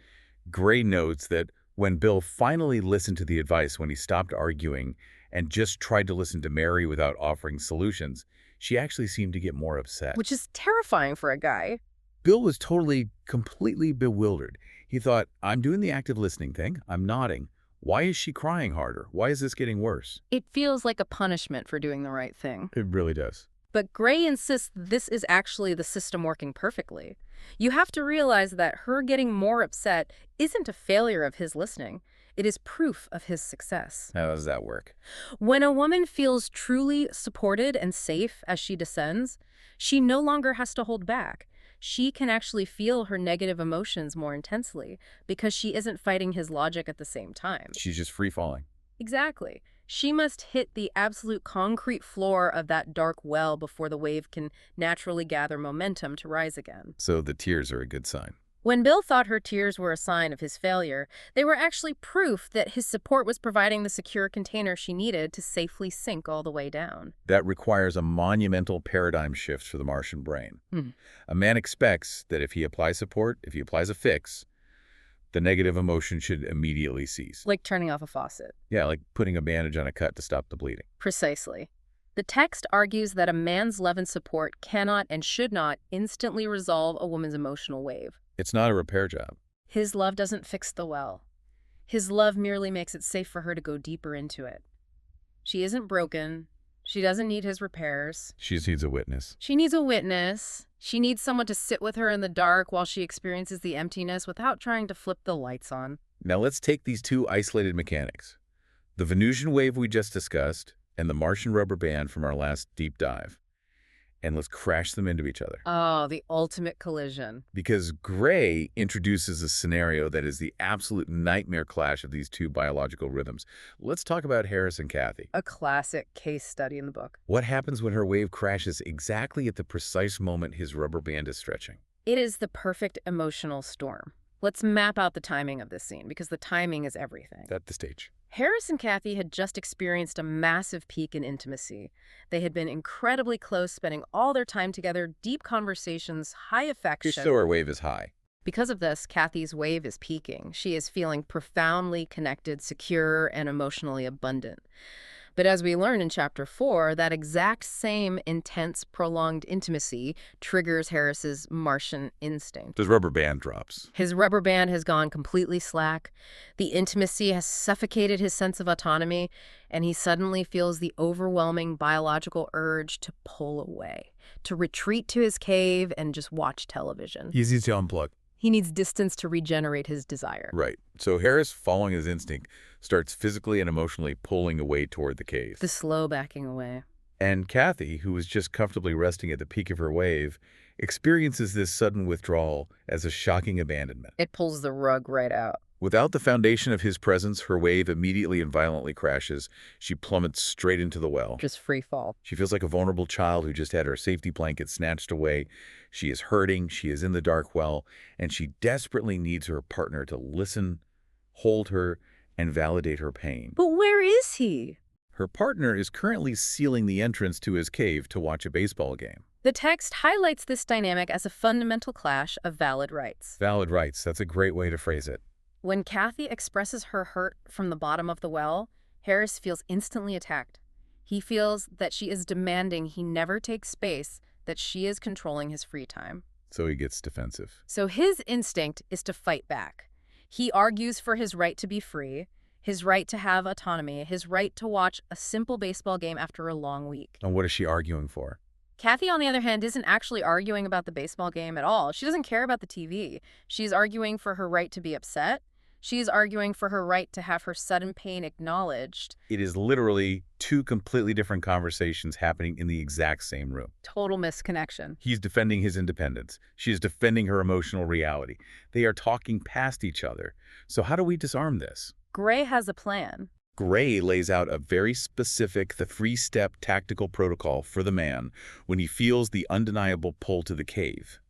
But his partner is simultaneously crashing into the well. Step 1. Step 1, accept your limitations. You have to realize that you cannot give what you do not have.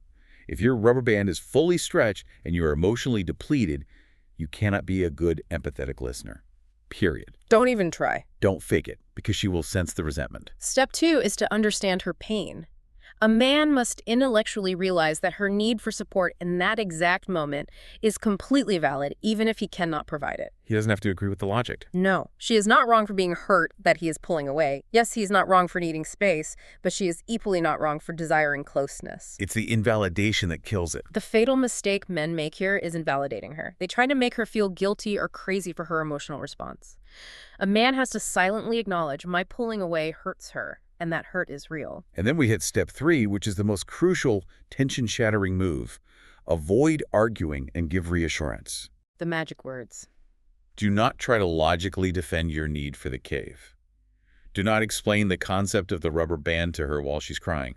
Just deploy what Gray frames as a magical phrase. Yeah. I will be back. Just those 4 words. You look at her and say, I understand you are upset. I need some time to think and relax. I will be back, and then we can talk. You give her the absolute concrete certainty of your return. That certainty soothes the core abandonment fear of the well, and then you take your space. And it is vital to note that Gray doesn't just put the onus on the man here. Right. She has a part to play, too. For the woman in this scenario, the text advises that she must stretch her understanding as well. She must accept that she cannot demand he listen when he is biologically incapable of it. She has to let him go to the cave. By accepting his need to retreat to the cave without punishing him for it, she ensures that when he does return, when the rubber band violently springs back, he will be fully present, regenerated, and entirely capable of giving her the deep, undivided listening she needs. It's about respecting the timing of the conversation, rather than forcing it to happen at the exact moment of maximum friction. Timing is everything. Okay, I want to pivot slightly, because Gray brings up a fascinating, darker dynamic regarding this wave cycle and money. Oh, the money chapter. I call it the wealth myth. Let's look at the story of Chris and Pam. When Chris and Cam were younger, poor, and struggling to make ends meet, Chris was actually fantastic at validating Pam's upsets. He was a great listener. When her wave crashed and she was stressed about how they were going to pay the rent, he listened, he empathized, he held her. He was right there in the dark well with her. But then Chris became highly successful. They got rich. Yes, and as their financial situation drastically improved, Chris's entire emotional posture completely changed. He fell into a very specific Martian trap. Which is? The belief that money is the ultimate objective solution to all human problems. Yes. He assumed that because they were now wealthy, because they lived in a beautiful house and drove nice cars, Pam should simply never be unhappy again. He brought her a permanent smile. He consciously and subconsciously thought his financial success should act as a permanent emotional shield for her. So when her wave would inevitably crash over other issues unrelated to survival, like feeling disconnected or unfulfilled, he would violently invalidate her. To shut you out. He would look around and essentially say, look at this house. Look at what I provide. What possible right do you have to be upset? He weaponized their wealth against her natural emotional cycle. And this leads to such a heavy, profound realization in the text. Gray points out that as basic financial and survival needs are met, a woman's emotional needs actually become more apparent, not less. They rise to the surface. A wealthy woman needs just as much permission to crash as anyone else. Gray even drops that incredible, slightly cynical quote. A wealthy woman can only get empathy from a wealthy psychiatrist. It's harsh, but it makes the point. Society and very often successful husbands completely revoke a woman's permission to be emotionally turbulent if she has material comfort. We treat her sadness as ungratefulness. This raises a deeply unsettling question about the danger of suppression. What happens if a woman, either because she is wealthy and feels guilty for complaining, or simply because she wants to keep the peace and avoid her partner's constant invalidation, simply suppresses this wave? What if he just fights the crash? What if she forcibly refuses to go down into the well? Gray outlines a very dark, very predictable trajectory. If a woman continually suppresses her negative feelings to appease her partner, she inevitably, biologically suppresses her positive feelings as well. Right, because you can't selectively numb emotion. You can. You can't just take a pill to kill the sadness without also killing the joy. Gray warns that this suppression leads to a slow, silent death of passion in a marriage. It manifests in what he calls escaping behaviors or addictions. The coping mechanisms. She starts drinking a little too much wine every night, or overeating, or overworking, or very commonly compulsively taking care of everyone else, the kids, the neighbors, the PTA, just to completely avoid facing her own internal void. It's a distraction. Gray even suggests it can manifest physically as severe, debilitating PMS. And perhaps most shockingly, Gray posits this exact suppression as the root cause of the sudden, unexpected divorce. The walk-away wife syndrome. We all know those couples who appear perfect, who never fight, who seem totally placid, and then one day, out of absolutely nowhere, the woman just packs her bags and walks out. The husband is totally blindsided. But Gray would argue that it wasn't out of nowhere. That is the result of years of a suppressed wave finally catastrophically breaking the dam. To be genuinely happy to experience vibrant love and trust a person must periodically feel and process anger, sadness, fear, and sorrow. The dark stuff. The descent into the well is a psychological necessity. Without it, the emotional ecosystem of the individual and the relationship becomes stagnant and entirely toxic. Right, take a breath. We have survived the crashing wave and the depths of the dark well. Now we are going to sprint into part 2. The 12 flavors of love and the great mismatch, pulling heavily from chapter 8. This is where it gets really practical. I am obsessed with this concept because it completely, unapologetically shatters the golden rule. It really does. From childhood, we are all taught one fundamental moral law. Treat others how you want to be treated.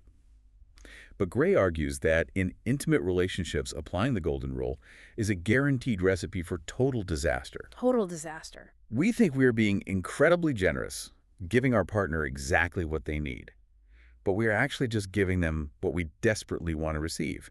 It's like having a brand new electric car and lovingly, carefully pouring premium diesel fuel into the charging port. And then being mad it doesn't run. And then screaming in frustration when the car won't start. It is a fundamental dopamine mismatch, a complete failure of translation. Gray synthesizes this immense complexity into 12 distinct kinds of love divided equally between the sexes. 6 and 6. He argues that while every human being ultimately needs all 12 of these expressions of love, men and women have primary needs. The prerequisites. These primary needs are the prerequisites. They must be met and secured before a person can fully register or appreciate the other forms of love. What are they for Mars? For Mars, the primary needs are trust, acceptance, appreciation, admiration, approval, and encouragement.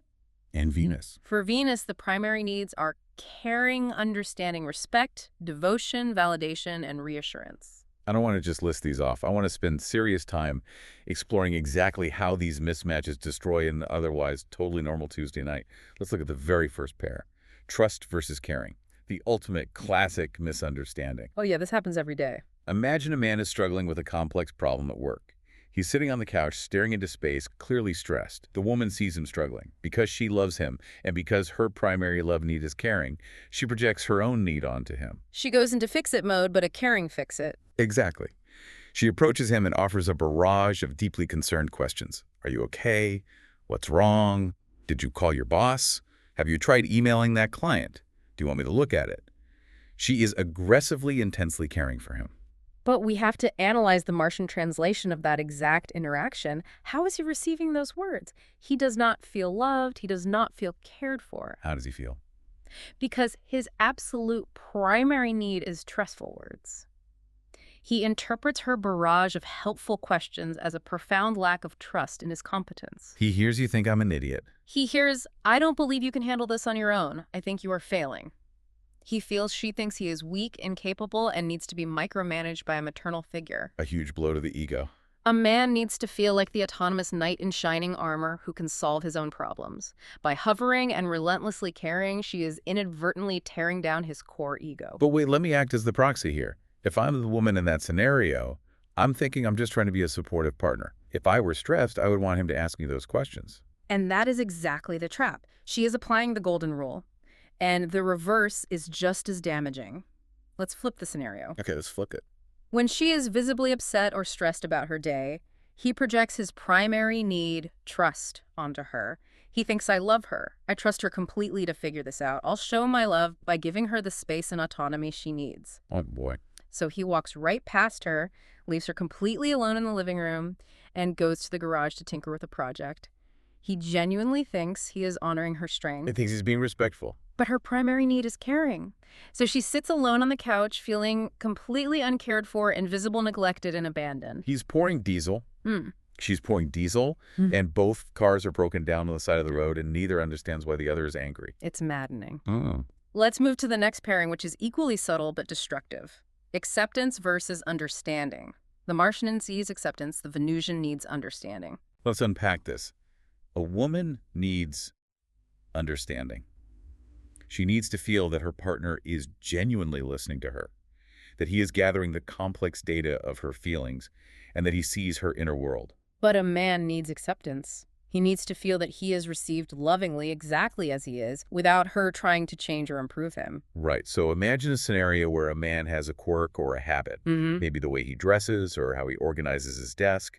A woman operating from her framework might offer helpful suggestions on how he could improve it. She thinks she's helping. She thinks she is engaging with him.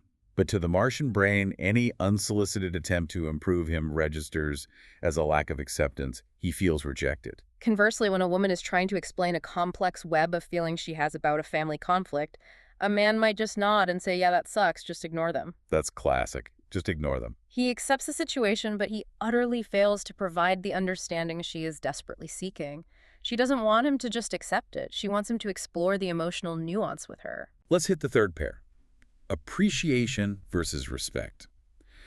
A man fundamentally needs appreciation.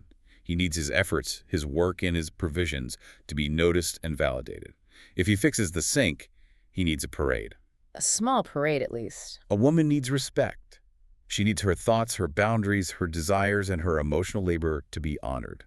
The friction here often happens around the division of labor and emotional energy. A man might work a 50-hour week feeling he is showing his love through provision, but if he comes home and dismisses his wife's request to spend 30 uninterrupted minutes talking, he is failing to give her respect. He doesn't respect her emotional need. She, feeling disrespected, then withholds appreciation for his financial provision. She thinks, why should I thank him for a paycheck when he treats me like a ghost? And he thinks, why should I listen to her feelings when she doesn't appreciate how hard I work? It becomes a brutal standoff where both withhold the primary need of the other. Wow. Let's look at the fourth pair. Admiration versus devotion. Men need admiration. Gray connects this back to the knight in shining armor complex. A man wants his partner to look at him with wonder, to be amazed by his specific talents, whether it's his humor, his intelligence, or his strength. Women need devotion. A woman needs to feel that she is the absolute center of his universe, that she is adored, and that her needs take precedence over his work, his hobbies, or his friends. This mismatch plays out constantly in long-term relationships. A man might be incredibly devoted. He never cheats. He comes home every night. He pays the bills.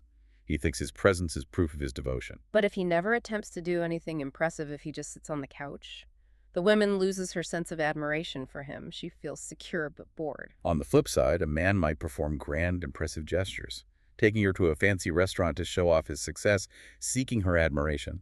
But during the dinner, he spends the whole time looking at his phone. He gets the admiration for paying the bill, but he completely fails to provide the attentive devotion she actually craves during the meal. That is so deeply recognizable. Okay, let's dive into what might be the most volatile pairing of all. Approval versus validation. I really want to spend time here because Gray suggests that men have a deep, often entirely unacknowledged hidden terror of losing a woman's approval. It's a foundational fear. A man's sense of self is violently tied to his competence. When a man makes a mistake, say he forgets to run a crucial errand or he gets completely lost driving to a party because he refused to use GPS, that is the exact moment his ego is at its most unbelievably fragile. He is exposed. That is the moment he desperately needs her approval. He needs her to see the good intent behind the bad action. He needs her to say, it's okay, I know you meant well, we'll figure it out. But instead, what usually happens in that fragile moment, she is frustrated, so she rolls her eyes, she sighs loudly, or she makes a sarcastic comment. Just a little sigh. To her, it's just venting a minor frustration. But to his fragile Martian ego in that moment of failure, that sigh registers as absolute soul-crushing disapproval. He feels she is confirming his deepest fear, that he's a failure. And his reaction to that perceived disapproval is usually explosive defensiveness. And on the exact opposite side of the coin, women desperately need validation. When she is upset about something, maybe something that seems objectively small or irrational to him, his immediate instinct is to fix her pain by minimizing the problem. Oh, the minimizing. He says, honey, it's really not a big deal. You're overreacting. Don't worry about it. It's fine. He genuinely thinks he is helping her feel better by logically reducing the scale of the problem. But to her, minimizing her feelings is the ultimate invalidation. It tells her that her reality is fundamentally wrong, that she is crazy for feeling the way she does. If we synthesize all these mismatches, we see a pattern. Men try to logic away women's feelings, denying them validation. Women try to improve or manage men's behavior, denying them approval. Which is exactly why Gray provides a very specific, incredibly challenging tactical protocol for men, which he simply calls listening without getting angry. Sounds easy. Yeah. It's not. When a woman is expressing negative emotions, especially if she is complaining about the relationship or something you did, a man's ego will inevitably biologically flare up. He feels the heat. He will feel blamed. He will feel completely unapproved of. His instinct will be to defend himself, interrupt, or fix her. But wait, if she's complaining about something he did, isn't she actually blaming him? How is he supposed to just sit there and take it? Gray draws a very fine line here. He's not advocating for accepting verbal abuse, but he argues that much of what a man perceives as blame is actually just a woman exploring her negative emotions out loud. She is in the dark well, sorting her feelings. So the steps for a man to survive this without destroying the relationship are rigid. First, breathe deeply. Consciously regulate your nervous system. Don't react physically. Second, do not speak. Bite your tongue. You have to intellectually remember that her feelings do not have to be logical to be completely valid to her in that moment. Just zip it. Third, do not, under any circumstances, offer solutions or explanations. Gray uses an analogy that might sound patronizing at first, but is meant to evoke empathy. Treat her like a scared little girl who needs compassion and holding, not like a hostile courtroom adversary that you have to cross-examine, outlogic, and defeat. Change the framework. If a man can just listen without getting angry, without defending himself, he gives her the exact validation she craves. And the magic of the system is that once she feels validated, her wave rises, and she is naturally empowered to give him the approval and appreciation his ego desperately needs. It is a delicate, perfectly balanced ecosystem of reciprocity. If you fulfill her primary needs, she naturally fulfills yours. But if you stubbornly insist on giving only what you want to receive, the entire ecosystem collapses into toxic resentment. It's a feedback loop. Let's round out the final pair quickly. Encouragement versus reassurance. A man needs encouragement. He needs his partner to believe in his future potential, to say, I know you can achieve this. It gives him the courage to act. A woman needs reassurance. She doesn't just need to know she was loved yesterday. She needs constant, repeated reassurance that she is loved today and will be loved tomorrow. A man often thinks, I told her I loved her when we got married. Why do I have to keep saying it? Because her emotional wave requires continuous reassurance to feel secure. Exactly. Understanding these 12 distinct flavors of love is the prerequisite for the final and most practical section of our discussion today. Because once you understand how often we mistranslate each other's needs, you begin to understand why we fight so viciously over seemingly trivial things. Which brings us perfectly to the final explosive segment of our deep dive. Part 3, the anatomy of an argument and the 4 F's, pulling straight from the wisdom of Chapter 9. We've talked about the internal waves, we've talked about the hidden mismatched needs. Now we are looking at the actual scorched earth battlefield of the living room. The arguments? Because Gray makes a profound assertion here. Arguments are almost never about what we are saying. They are entirely about how we are saying it. The battleground is entirely about delivery. Gray points out that resolving any disagreement inherently requires us to stretch our point of view to include our partner's perspective. We have to step into their shoes. We have to be willing to see the world through their eyes for a moment, but this psychological flexibility requires feeling fundamentally safe. And arguments aren't safe. Exactly. If our partner's tone of voice, their facial expression, or their specific phrasing feels unloving, judgmental, or attacking it, immediately threatens our core self-esteem. Our defenses go up. And the exact moment self-esteem is threatened, our automatic, deeply unconscious defense mechanisms deploy. We completely stop listening to the content of the argument, the actual issue at hand, and we start reacting solely to the perceived threat to our ego. And Gray outlines 4 visceral, highly destructive defense mechanisms. He calls them the 4 F's. I want to deep dive into the internal psychology of each of these because I guarantee you will absolutely recognize yourself or your partner in at least one of these profiles. Everyone is in here. First, we have fight. This is a classic aggressive Martian defense stance. When the conversation gets tense and the tone gets unloving, they go on the absolute offensive. The inner monologue is, I am being attacked. I must establish dominance to survive. They use intimidation, they yell, they bring up past mistakes, they relentlessly blame, and they try to make their partner look stupid or completely wrong. Yeah. The motto is, the best defense is a strong, overwhelming offense. It's pure combat. Now, you might actually win the verbal battle. You might bully your partner into submission or silence. But Gray warns that in doing so, you are systematically, permanently destroying the foundation of trust in your relationship. You win the argument, but you kill the love. The second mechanism is flight. This is also primarily a Martian stance, though women certainly use it. This is the Cold War strategy. The silent treatment. Instead of yelling and escalating, the person retreats deep into their impenetrable cave and absolutely refuses to come out or engage. They shut down completely. They just walk away. They walk on eggshells, they avoid any and all confrontation, and most destructively, they punish their partner by completely withholding love, affection, and communication. It's brutal. The internal monologue here is engaging, is too dangerous or too exhausting, so I will simply remove my presence. The illusion of peace. Exactly. The short-term gain is the illusion of peace. There is no yelling, but the long-term cost is catastrophic. It leads to a complete loss of intimacy and the slow, toxic buildup of unexpressed resentment. It is death by 1,000 silences. Then we move to the more traditionally Venusian defenses. The third F is fake.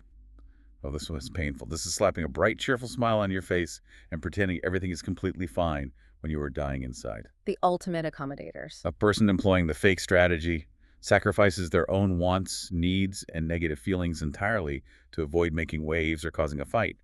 They give and give and give. But inside their own mind, they are keeping a meticulous, bitter scorecard. Yes, they are boiling with silent, toxic resentment because they feel they are doing all the emotional heavy lifting and getting absolutely nothing back. They are terrified of conflict, so they fake happiness until the resentment literally makes them sick. And finally, we have fold, the fourth F. This is perhaps the most tragic defense. Folding is taking absolutely all the blame just to keep the peace. Just surrendering completely. The person essentially folds themselves into whatever shape their partner demands. They surrender their own reality, their own boundaries, and their own identity. If the partner says, this is your fault, the folder says, you're right. I'm so sorry, I'm terrible. Wow. Gray mentions a truly heartbreaking anecdote of a woman who suppressed herself and folded for 20 years. She claimed to all her friends that she had a perfect marriage because they never fought, but she was suffering from severe, unexplained clinical depression. She had folded for so long, apologizing for her very existence, that she had completely lost contact with who she actually was. Fight, flight, fake, fold. 4 guaranteed paved roads to relationship assassination. So how do we avoid falling into these deeply ingrained biological traps? We have to map it out. We have to understand the secret mechanical architecture of an argument. Gray breaks down a 5-step algorithmic loop that almost every single argument follows. It is so predictable, it's terrifying. Let's walk through it chronologically. Step 1. She expresses an upset. Maybe it's small, maybe she's just venting about her day or a minor frustration with him. Step 2. He hears the upset, feels blamed, and immediately deploys his logical grappling hook. He explains rationally why she shouldn't be upset. This is the classic invalidation we explored during the wave cycle. He denies her validation. Step 3, she feels completely invalidated and unheard. Because of this, she gets more upset. But crucially, and this is where the argument pivots, she is no longer upset about the original issue. She forgot the original issue. She has completely forgotten the original issue. She is now fiercely upset about his coldness and his invalidation. Step 4. He perceives her escalating emotion. Because his ego is fragile and deeply requires her approval, he interprets her escalating emotion as a massive withdrawal of that approval. He becomes incredibly defensive, feels he's being unfairly attacked for trying to help, and demands an apology for her unloving tone. And boom, step 5. The battle completely erupts into a roaring fire. They're no longer discussing the original problem. The original problem is dead. They are entirely fighting about the way they are fighting. They're fighting about tone, about respect, about who started it. It is a completely useless, destructive loop. And what makes this loop so hard to break is that both sides are utilizing covert verbal weapons without even realizing it. They think they are communicating normally, but they are dropping bombs. Let's highlight how women unknowingly ignite these arguments. Their primary covert weapon is the rhetorical question. Imagine a man is an hour late coming home from work. Instead of a woman simply stating her feelings, saying, I was really worried about you, or I feel very frustrated when you don't call to say you'll be late, she asks the sharp rhetorical question, how could you be so late? Why didn't you call? Right. And in her mind, she thinks she is just passionately expressing her worry and her frustration. She thinks she is communicating her internal state. But what does the Martian brain actually hear when she asks, how could you be so late? He does not hear worry. He hears an absolute, undeniable declaration of his failure. He hears you are fundamentally incompetent, you are a massive disappointment, and there is no possible, acceptable, logical reason for your terrible behavior. It's an attack on his competence. It completely strips away his primary needs for trust and approval. He feels violently attacked, so his nervous system instantly jumps to the fight-or-flight defense mechanisms. He will either yell back, I was working to pay for this house, or he will silently walk past her into the cave. And men, don't worry, you have your own deeply destructive covert weapon. The compulsive, overwhelming need to explain. The lawyers. A man does something wrong. Say he forgets to pick up the dry cleaning and she gets visibly upset. The Martian brain immediately calculates error detected. If I simply provide her with the perfectly logical, rational, step-by-step explanation for why this happened, there was traffic, my boss called the car, made a weird noise, she will understand the logic and her negative emotion will instantly vanish. It makes total sense to him. So he starts citing evidence and logic like a defense attorney. But he is fundamentally misreading this situation. Uh, She doesn't want data, she wants caring and understanding. By immediately jumping to explanations instead of soothing her, his logical defense completely erases her right to her feelings. It is the ultimate invalidation. He's telling her she's wrong to feel bad. It communicates to her your feelings are irrational and invalid because my logic dictates I had a good excuse. He thinks his explanation is a shield to her. It is a sword. Which brings us to perhaps the most practical, immediately actionable insight in this entire section of the text. This is the, I'm sorry, mistranslation. This blew my mind. We have to understand that this simple two-word phrase carries completely radically different weights on different planets. It is a profound linguistic disconnect. Let's analyze it. On Mars, in the male psychological framework, the phrase, I'm sorry, is a literal admission of guilt. It is a legal confession. I am the one at fault. It means I committed a crime, I am entirely wrong, I am at fault, and I am apologizing for my failure and incompetence. Because of this heavy definition, men almost never want to say it. They will stubbornly avoid saying I'm sorry because in their minds they rarely feel they committed a literal crime. They feel they had a logical reason for their action. Yes. But on Venus, I'm sorry means something entirely different. It has absolutely nothing to do with guilt or fault. It is an expression of empathy. Pure empathy. On Venus, I'm sorry translates to I care deeply about your feelings. I see that you are in pain and I empathize with your experience. I am sorry that you are hurting. Because of this radical difference in translation, Gray advises men to actively, consciously hack this linguistic system. When a woman is upset, a man does not need to admit fault. He doesn't need to take blame for a situation he feels wasn't his mistake. He simply needs to step over the linguistic barrier and deploy the Venusian affirmant. I'm sorry. Let's role play this so people can hear exactly what it sounds like in practice. Let's say we are a couple. I'm the woman, and I'm really upset because the restaurant lost our reservation for our anniversary. Now, it's not the man's fault the restaurant messed up. Yeah. First, the old Martian way. I can't believe our anniversary is ruined. This is a disaster. It's not my fault. I called them on Tuesday. Don't get mad at me. We can just go somewhere else. It's not a big deal. It is a big deal. You never take my feelings seriously, and boom, argument. Exactly. The old Martian defends himself against a blame that wasn't even directed at him and invalidates her feelings in the process. Now let's run the new protocol using the Venusian I'm sorry hack. Okay, here we go. I can't believe our anniversary is ruined. This is a disaster. I am so sorry. You are so upset. I know how much you were looking forward to this place. It really is incredibly frustrating. Wow. Just hearing you say that as the proxy, it completely diffuses the tension. I feel heard. I feel validated. And crucially, you didn't have to say, I'm sorry I messed up the reservation. You just said, I'm sorry you were upset. It's a subtle but massive shift. This single nuanced phrase acts as a complete circuit breaker for the argument loop. It instantly derails the escalating fight because it provides the exact validation she is desperately seeking, the acknowledgement of her pain, without forcing the man to compromise his fragile need for approval by admitting a fault he absolutely doesn't believe he committed. It is a linguistic skeleton key. It unlocks the tension without requiring either party to surrender their core needs. I want to close this massive deep dive with a story Gray actually shares about himself in the book. It perfectly encapsulates everything we've talked about. I call it the long, slow torture vacation story. Gray and his wife Bonnie are on vacation. It's supposed to be a beautiful, relaxing, romantic getaway, but they're driving. They're tired. And his wife makes this sudden, dramatic passing comment.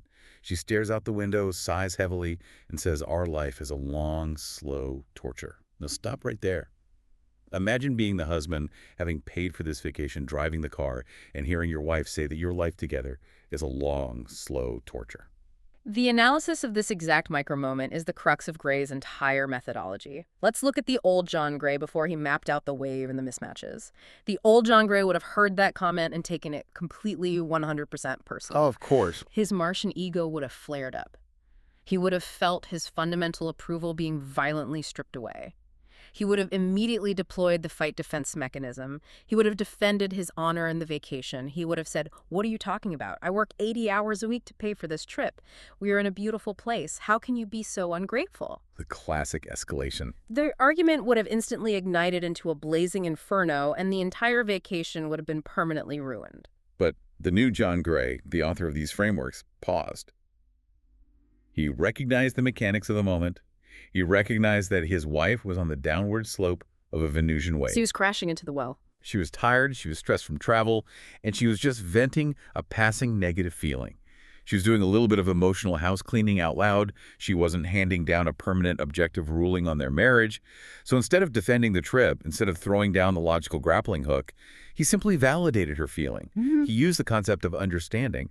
He looked at her and said something along the lines of, "You must feel completely wrung out and exhausted." And the result was instantaneous. Because he didn't fight her, because he provided a safe container for her descent into the well, she felt completely heard. The dark well was suddenly illuminated by his understanding. She agreed that she was just very tired, and the massive looming argument evaporated into thin air. The Category 5 hurricane passed over them without a single drop of rain falling. It is a stunning demonstration of the power of emotional translation. By simply slowing down and changing how we interpret the words and behaviors of our partners, recognizing that they are speaking a different language based on their core needs, we can bypass the automatic defense mechanisms and connect with the actual vulnerable human being underneath the armor. That is the ultimate goal of examining these texts. Yeah. Not to put people in rigid boxes, but to provide alternative lenses through which we can view our conflicts with more empathy and less ego. Exactly. Okay, my brain is absolutely buzzing. I feel like I need to rethink every argument I've ever had. Let's rapidly synthesize this monumental dopaminergic journey we've just been on. First, chapter 7. We have to recognize and honor the Venusian wave. We cannot fix it. We cannot throw logic at it. We have to sit patiently in the dark well and allow the wave to crash all the way to the bottom so it can rise again. Second, chapter 8.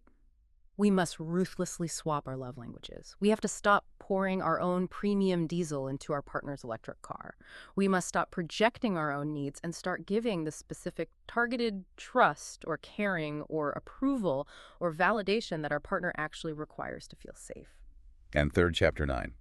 We have to actively disarm the 5-step argument loop by recognizing our destructive covert weapons, those rhetorical questions and compulsive explanations, and translating our words, especially utilizing the Venusian, to diffuse the bomb before it levels the house. All of this raises a vital, unavoidable question, and I want to connect this directly to you, the listener, as you process this information. Why does any of this matter? Why go through the exhausting, humbling effort of learning this complex translation manual? Why do the work? Because if you don't, you inevitably unconsciously fall into the trap of the 4 Fs.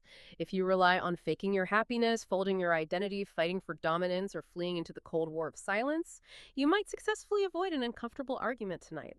But make no mistake, in doing so, you are slowly, methodically, and permanently assassinating the passion, the trust, and the deep intimacy in your relationship. You survive the battle of the evening, but you guarantee that you will lose the war. And I want to leave you with a final, lingering, somewhat provocative thought to chew on long after this deep dive ends. Think about the very last time you went completely out of your way to do something massive, something you thought was incredibly generous and loving for your partner or someone you deeply care about. And it fell completely flat. It was met with annoyance or confusion or sheer indifference. Now, I want you to look in the mirror and ask yourself a hard question. Were you actually trying to love them in the specific way they needed to be loved? Or were you simply projecting the exact type of love you secretly wish you were receiving? Next time you grab your logical grappling hook to try and aggressively rescue someone from their dark well, pause and ask yourself who you are really trying to save. That is a deeply uncomfortable but entirely necessary question to sit with. Boom! That wraps up part 3 of our deep dive. Thank you so much for exploring these depths with us today. Take a deep breath, process all of these frameworks, and get ready because next time we are bringing it all home. We will be concluding this massive exploration in our final installments. Until then, keep questioning, keep listening, and keep decoding.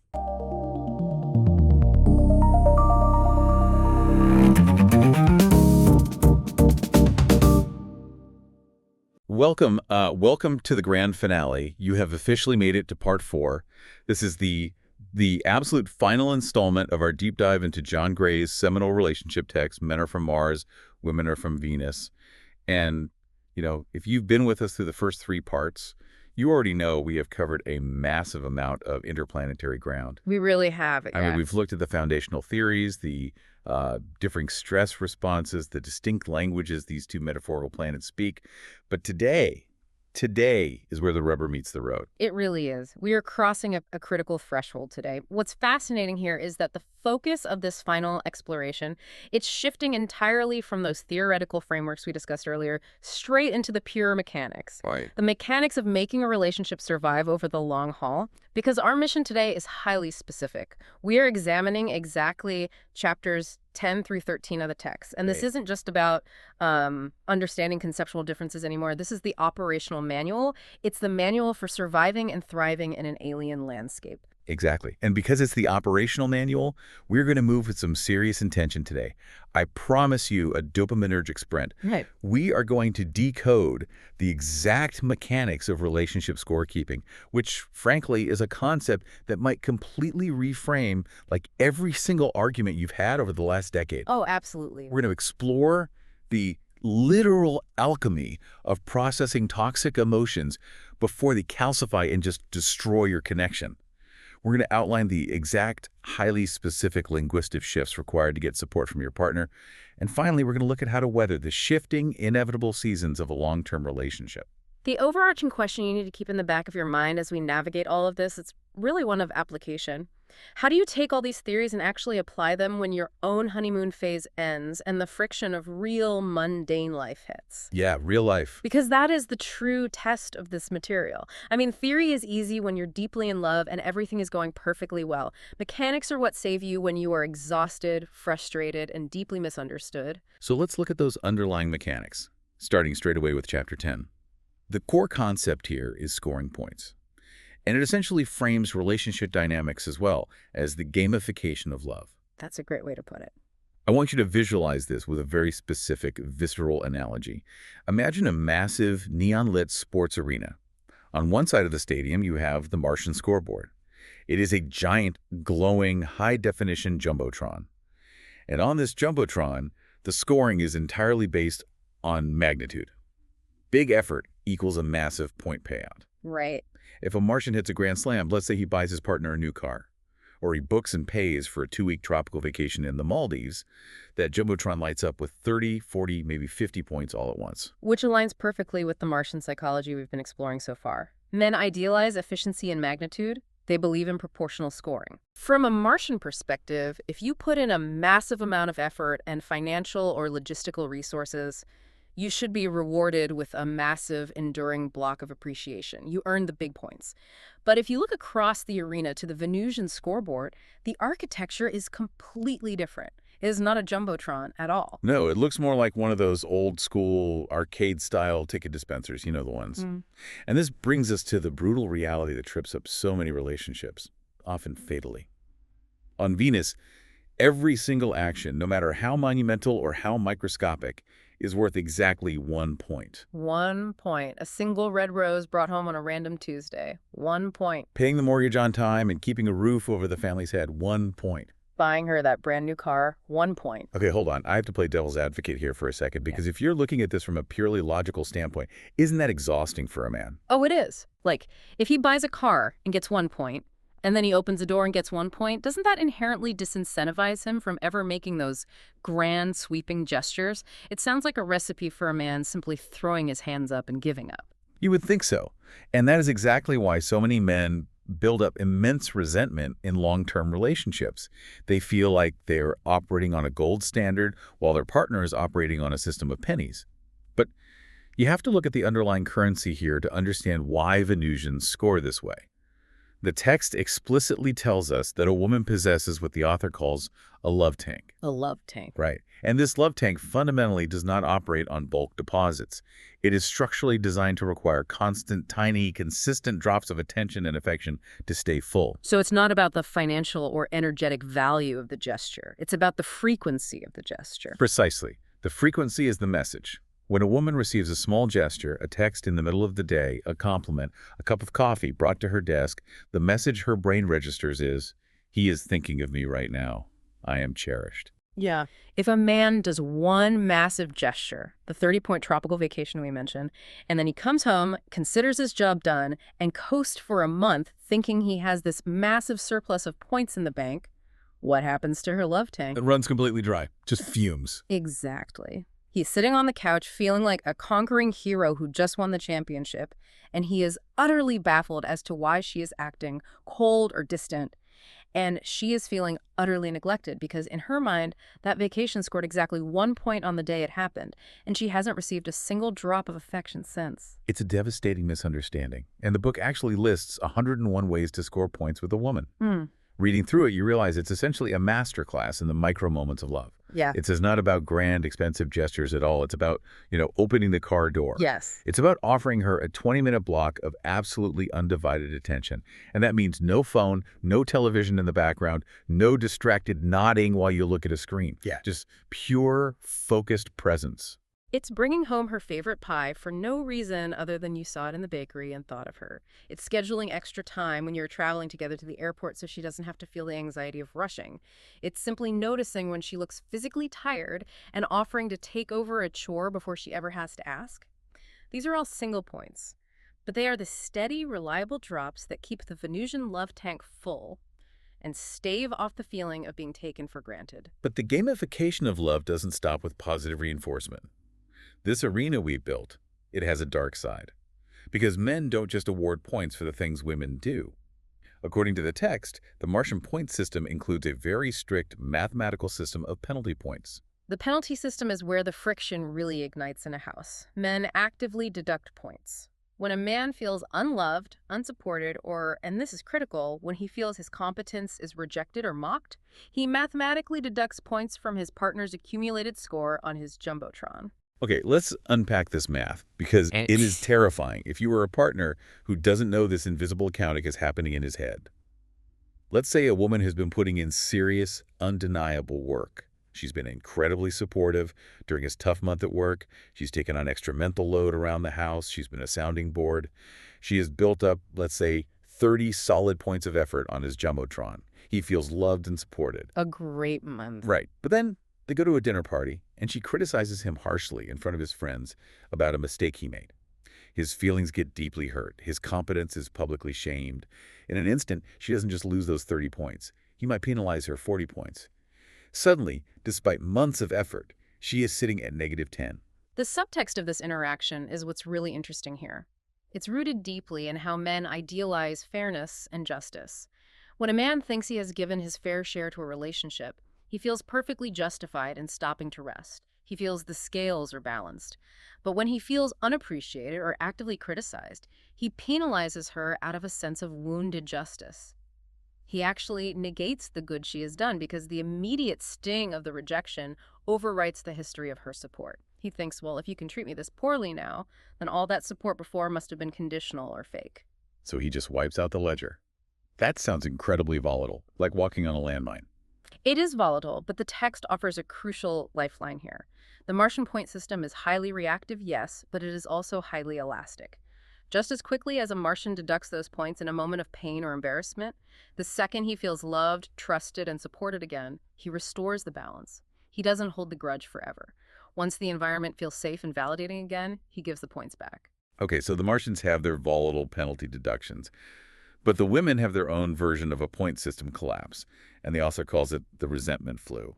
Yes. I find this concept so fascinating because it perfectly describes that specific, heavy, toxic atmosphere that can just suddenly take over a household where both people honestly think they're trying their best.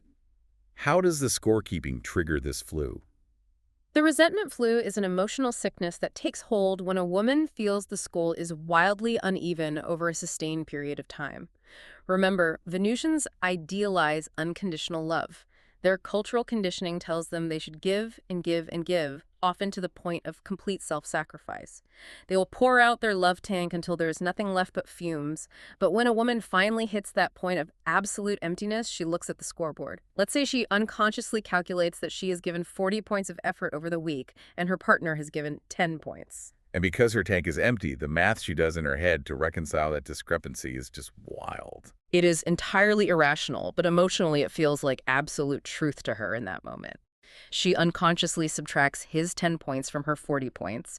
She concludes that she is at 30 and he is at 0. She actively decides he has given nothing.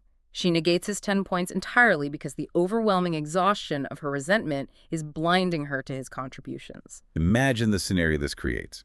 The man comes home. He knows he has put in 10 points of solid effort. Maybe he worked overtime to pay for a repair. Maybe he fixed the sink. Maybe he ran an errand. He feels he is at least contributing.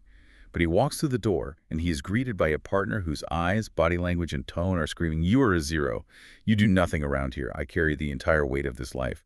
That is a brutal, deeply confusing dynamic for him. He feels completely gaslit. He feels his efforts are invisible, which leads him to think, why should I even try? Which, of course, only deepens her resentment flu. It is a vicious, self-perpetuating cycle. And this is why the text provides incredibly actionable takeaways for how a woman can intervene and score massive points with a man, even when she feels the flu coming on. Because remember, our discussion about the Jumbotron men don't necessarily care about the volume of tasks a woman does. They care about the magnitude of her reaction to them. Right. If you want to score big on the Martian Jumbotron, the answer is almost never to exhaust yourself doing more chores to prove your worth. The text says a woman can score 20 to 30 points in a single fleeting interaction simply by gracefully accepting a man's mistake. Let's break down a very common case study to illustrate this. Imagine a couple driving to a wedding. The man is navigating, and he confidently takes a wrong turn. Now they are lost, and they are running late. Immediately, his internal stress response spikes. He is feeling embarrassed and defensive because his competence, his ability to provide direction and safety is in question. And the typical Venusian response, fueled by her own anxiety of being late, would be to sigh loudly, offer unsolicited advice like, we should have used the GPS, or say the absolute dreaded words, I told you to take the last exit. Which to him feels like a massive penalty deduction. It confirms his failure. But if she recognizes this dynamic and chooses a different path, if she sits there, doesn't say I told you so, doesn't roll her eyes, and simply accepts the detour gracefully, perhaps she just looks out the window and says, it's okay, we'll get there when we get there. What happens on the Jumbotron? It lights up like Las Vegas. He awards her massive points. Why? Because in his moment of highest vulnerability, when he expected to be criticized and shamed for his failure, she offered him trust and acceptance. The text argues that the bigger the mistake he makes, the more points he awards her for her loving, non-judgmental support. That is the ultimate relationship hack right there. Instead of exhausting yourself doing more things, you score points by offering grace in the moments he expects punishment. You are investing in the relationship by actively choosing not to tear him down. It requires immense emotional regulation, yes, but the payoff is exponential. However, this brings up a very practical roadblock. What happens when you can't offer grace? What happens when you are so deep in the resentment flu or so intensely triggered by an event that the idea of gracefully accepting a mistake feels utterly impossible? Your emotions are just boiling over. This leads us out of Chapter 10 and directly into the primary tool provided in Chapter 11. So Chapter 11 introduces the love letter technique. And I want to set up another visceral cinematic analogy for this one, because understanding the physical reality of anger is crucial here. I want you to imagine that your difficult negative feelings, your resentment, your hurt, your betrayal, are trapped inside a massive industrial high-pressure steam boiler right in your chest. The dials are completely in the red zone. The metal is groaning under the pressure.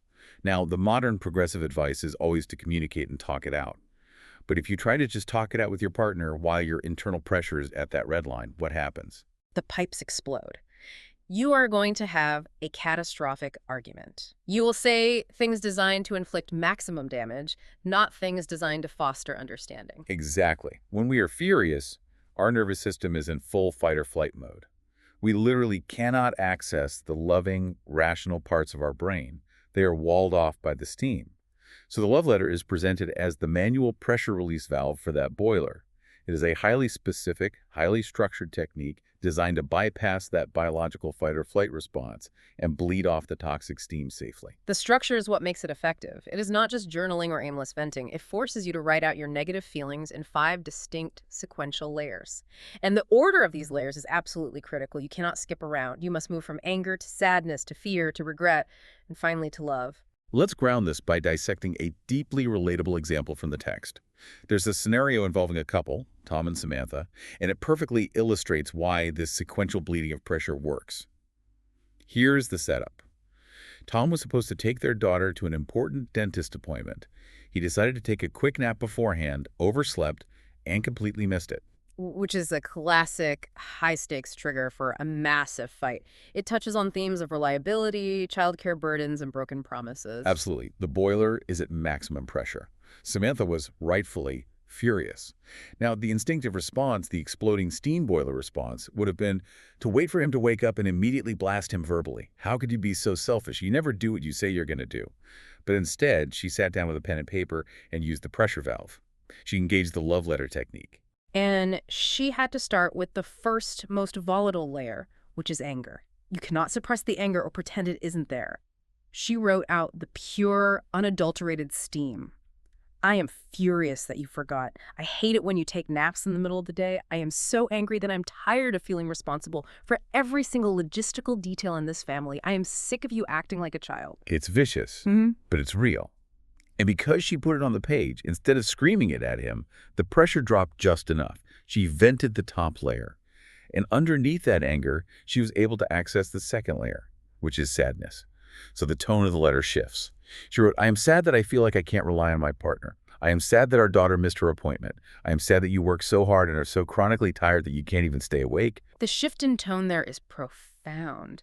Anger is a defensive emotion it pushes away. Sadness is a vulnerable emotion it draws in.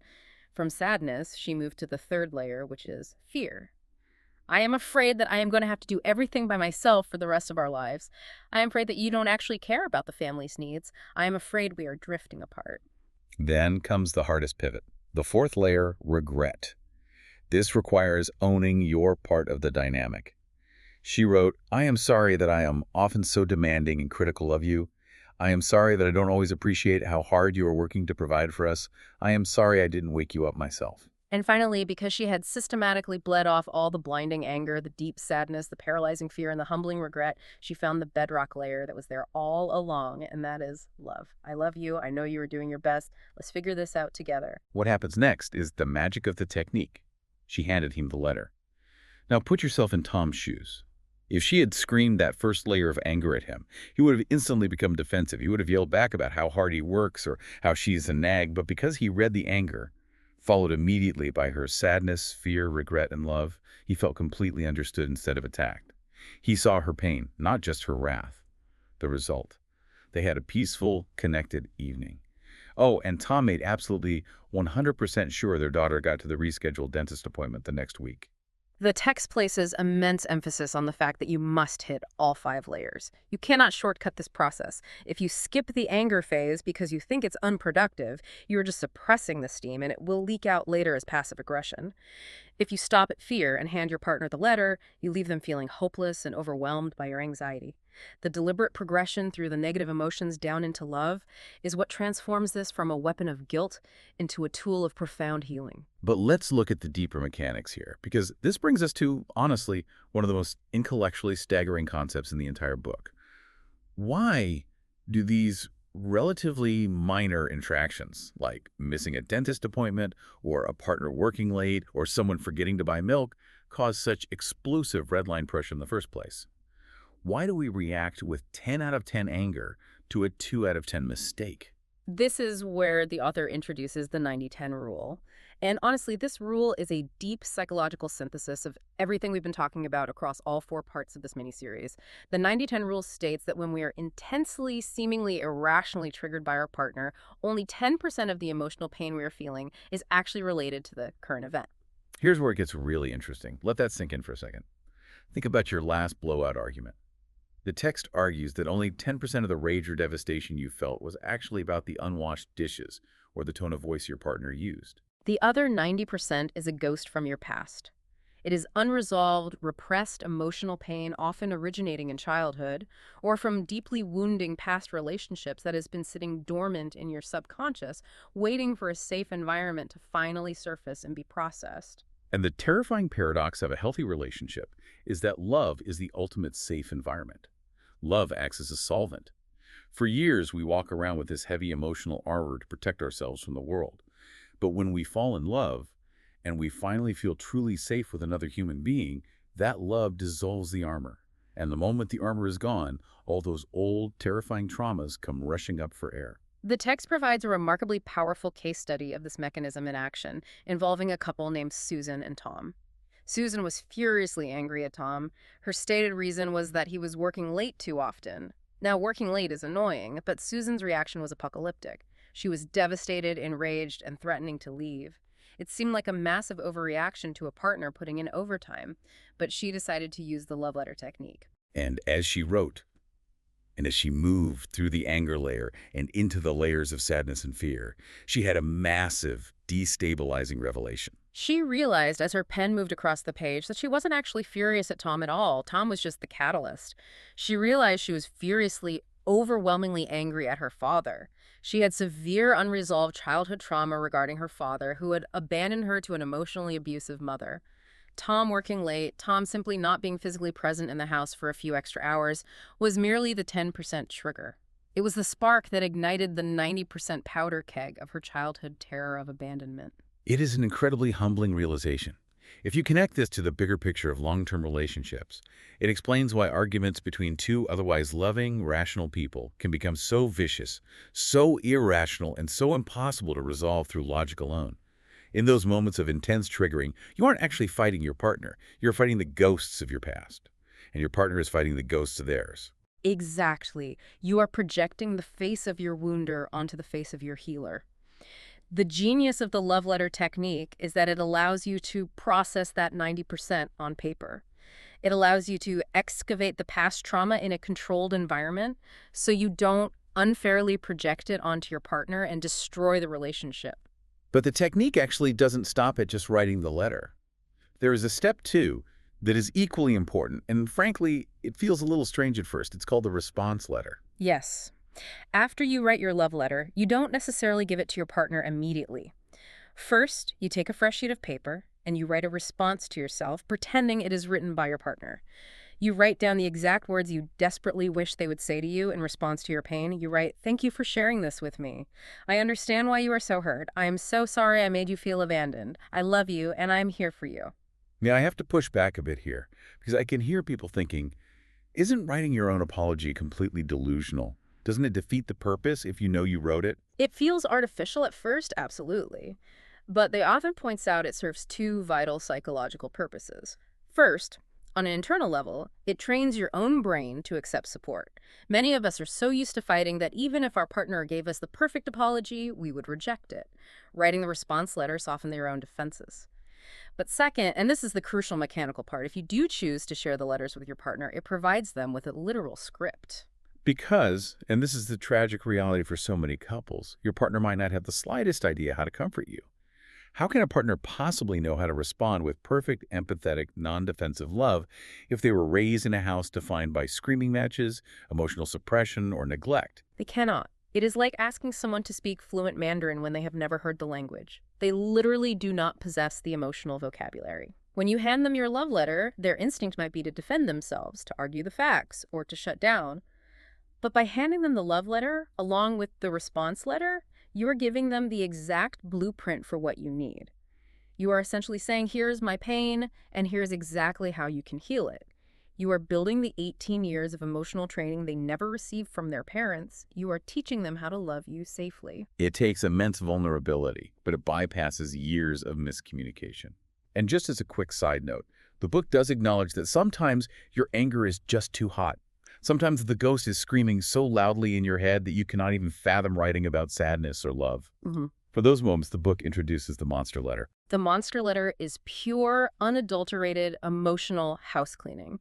You don't try to be fair. You don't try to progress to love. You just take a pen and you write out the most venomous, hateful, pure rage you can possibly muster onto a page. You let the monster out of the cage, and then, crucially, you burn it or you shred it. You never, ever show it to your partner. It is a purely physical release of toxic pressure so that you can return to a baseline where communication is actually possible. So let's say you've done the work. You've bled off the steam, you've written the love letter, you've burned the monster letter. The resentment is cleared. But now you are faced with a very practical problem. You still need your partner to actually step up, change their behavior, and help you so that the boiler doesn't just fill right back up with steam tomorrow. How do you ask for that help without triggering their defenses? This is the perfect transition into Chapter 12. This chapter is essentially the ultimate linguistic cheat code for getting support. I want to frame this with another analogy.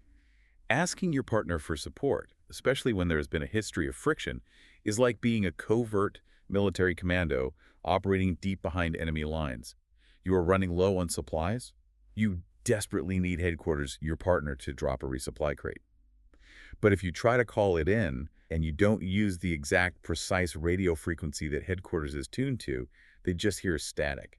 They don't understand the request, they reject the supply drop, and you are left out in the cold with nothing. The reason for this frequency mismatch goes all the way back to the translation chasm between the metaphorical planets of Mars and Venus.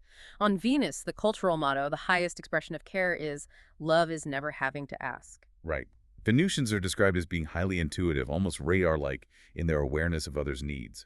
A Venusian scans her environment, sees someone struggling with groceries or looking overwhelmed, and instinctively rushes over to offer help without ever being prompted. To her, anticipating a need before it is voiced is the ultimate proof of love. But on Mars, the cultural conditioning is the exact opposite. As we established in the earlier parts of this deep dive, offering unprompted, unsolicited help to a Martian is the ultimate insult to his competence. It sends the unspoken message, I don't think you are capable of handling this situation yourself. You are weak. Therefore, Martians are deeply culturally conditioned to wait for a direct, explicit request before they intervene. The logic is, if a Martian is not explicitly asked for help, he assumes his current level of output is perfectly adequate, and everyone around him is satisfied. So you have a perfectly designed recipe for disaster. You have a woman silently, increasingly desperately waiting for a man to intuitively notice she needs help, just like another Venusian would. She thinks, if he loved me, he would see I'm drowning in laundry and just do it. Meanwhile, you have a man blissfully reading the newspaper, watching the game, waiting for her to explicitly ask for help if she needs it, just like a Martian would. She builds massive resentment because she feels invisible and neglected. He remains utterly, genuinely clueless, assuming everything is perfectly fine because she hasn't initiated a request. It's a tragic standoff. The only way to break it is for the woman to learn to ask.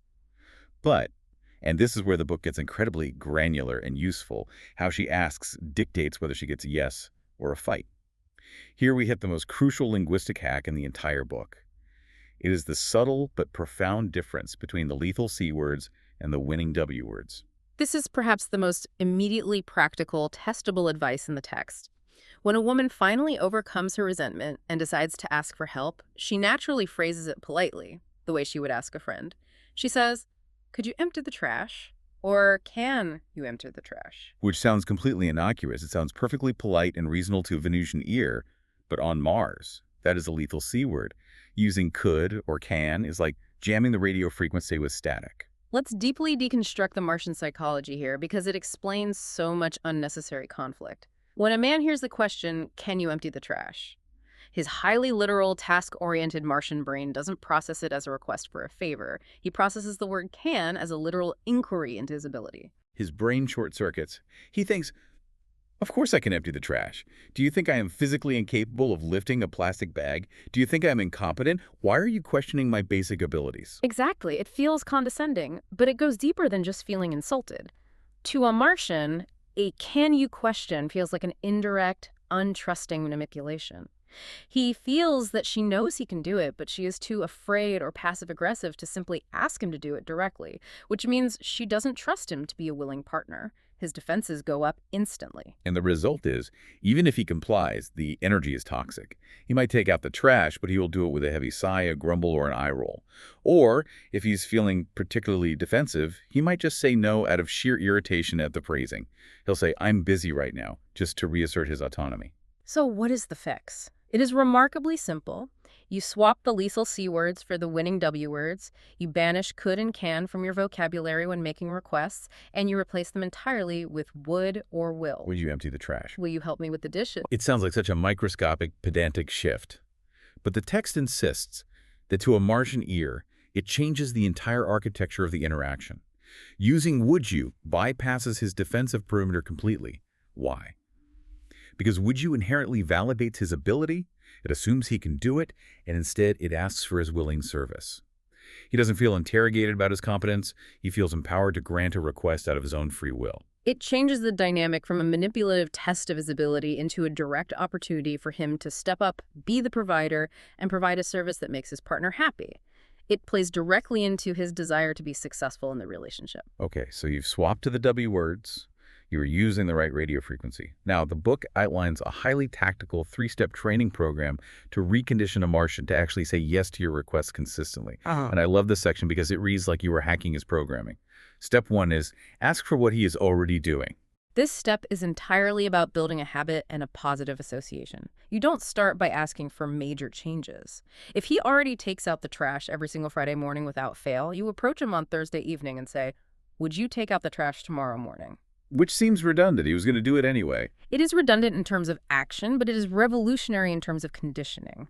When you ask him with the W word, he says yes, and then he does it. You must follow up by giving him massive, explicit appreciation. Thank you so much for taking out the trash. It really helps me out. You are getting his brain used to the linguistic pattern of saying yes to a would you request and immediately feeling rewarded and successful for it. You are greasing the wheels. You are priming the pump. You do this for a few weeks, building up his confidence that granting your request leads to praise, not criticism. But step 2 is where the real psychological magic happens. Step 2 is ask for more, but expect and completely accept a no. This is deeply counterintuitive for many women, and it requires a lot of emotional fortitude. The text advises you to intentionally ask him for a favor that you know he probably doesn't want to do, or that interrupts his downtime.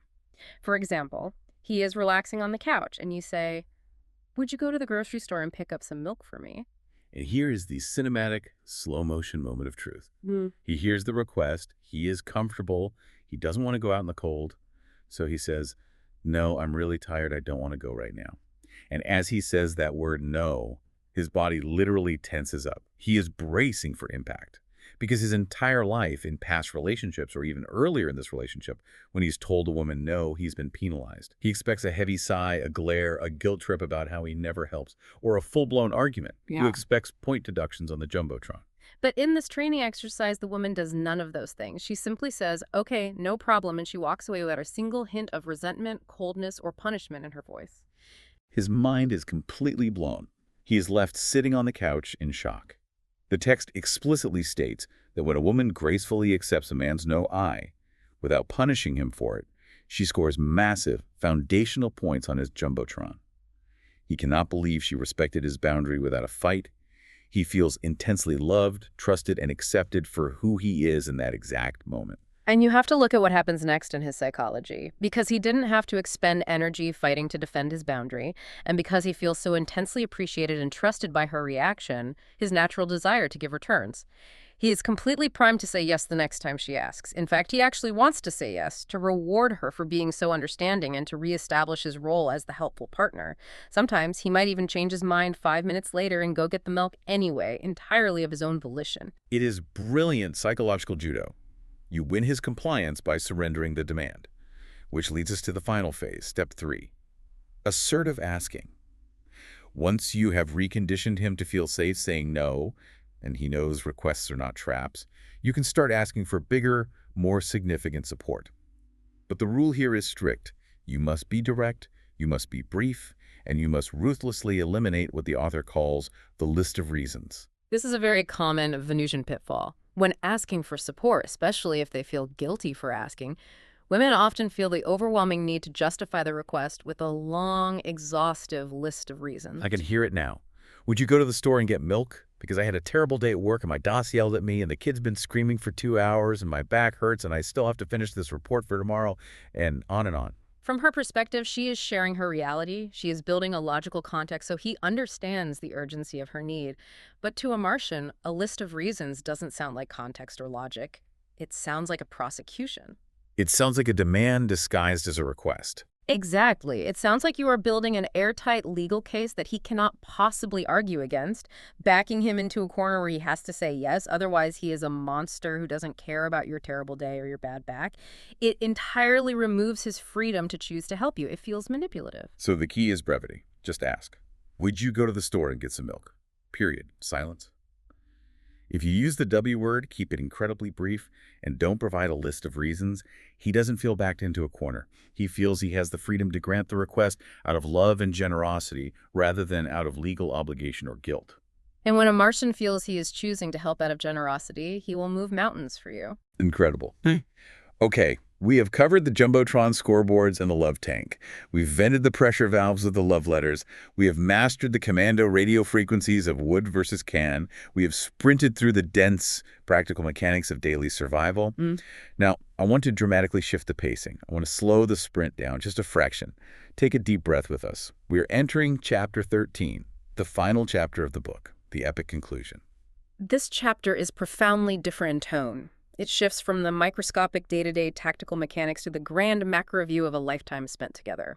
It provides a philosophical framework for understanding the long trajectory of love. I want you to hold a sweeping time-lapse mental image in your head as we discuss this. Imagine a lush, incredibly beautiful garden. Watch it cycle through the 4 seasons in time-lapse: spring, summer, autumn, winter. Watch the blossoms bloom, watch them wither under the heat, watch the harvest come in, and watch the snow bury everything, over and over again. This is the life cycle of long-term love. The author's most vital point here is that love is not a static state. It is a relentless, cyclical, organic evolution. Too many couples believe that if love is real, it will simply remain a permanent, blissful spring. And when the seasons inevitably change, they mistakenly believe the love has died. The author breaks down these seasons to explain the inevitable emotional shifts and challenges inherent in a long-term commitment. It begins, of course, with the springtime of love. Spring is the honeymoon phase. It is the effortless, intoxicating bliss of falling in love. The seeds of the relationship are planted. The emotional weather is perfect. Everything your partner does is charming. You project absolute perfection onto them. During spring, it feels eternal. You genuinely believe that you and your partner are completely exempt from all the petty arguments, the resentments, and the relationship problems that plagued your parents or your friends. You think, we are different. Our love is stronger. Biologically and psychologically, spring is a dopamine-fueled illusion designed to bond you together. But the illusion cannot last. Inevitably, the earth tilts and spring turns into the summer of love. And I want to be clear, summer, in this metaphor, is not a relaxing vacation. Summer is brutal, relentless heat. Summer is the great disillusionment. And this is the phase where the dopamine wears off and the terrifying realization sets in that your partner is not a perfect, idealized god or goddess. They are a deeply flawed, frustrating human being with baggage, bad habits, and annoying quirks. Weeds start choking the beautiful garden you planted in the spring.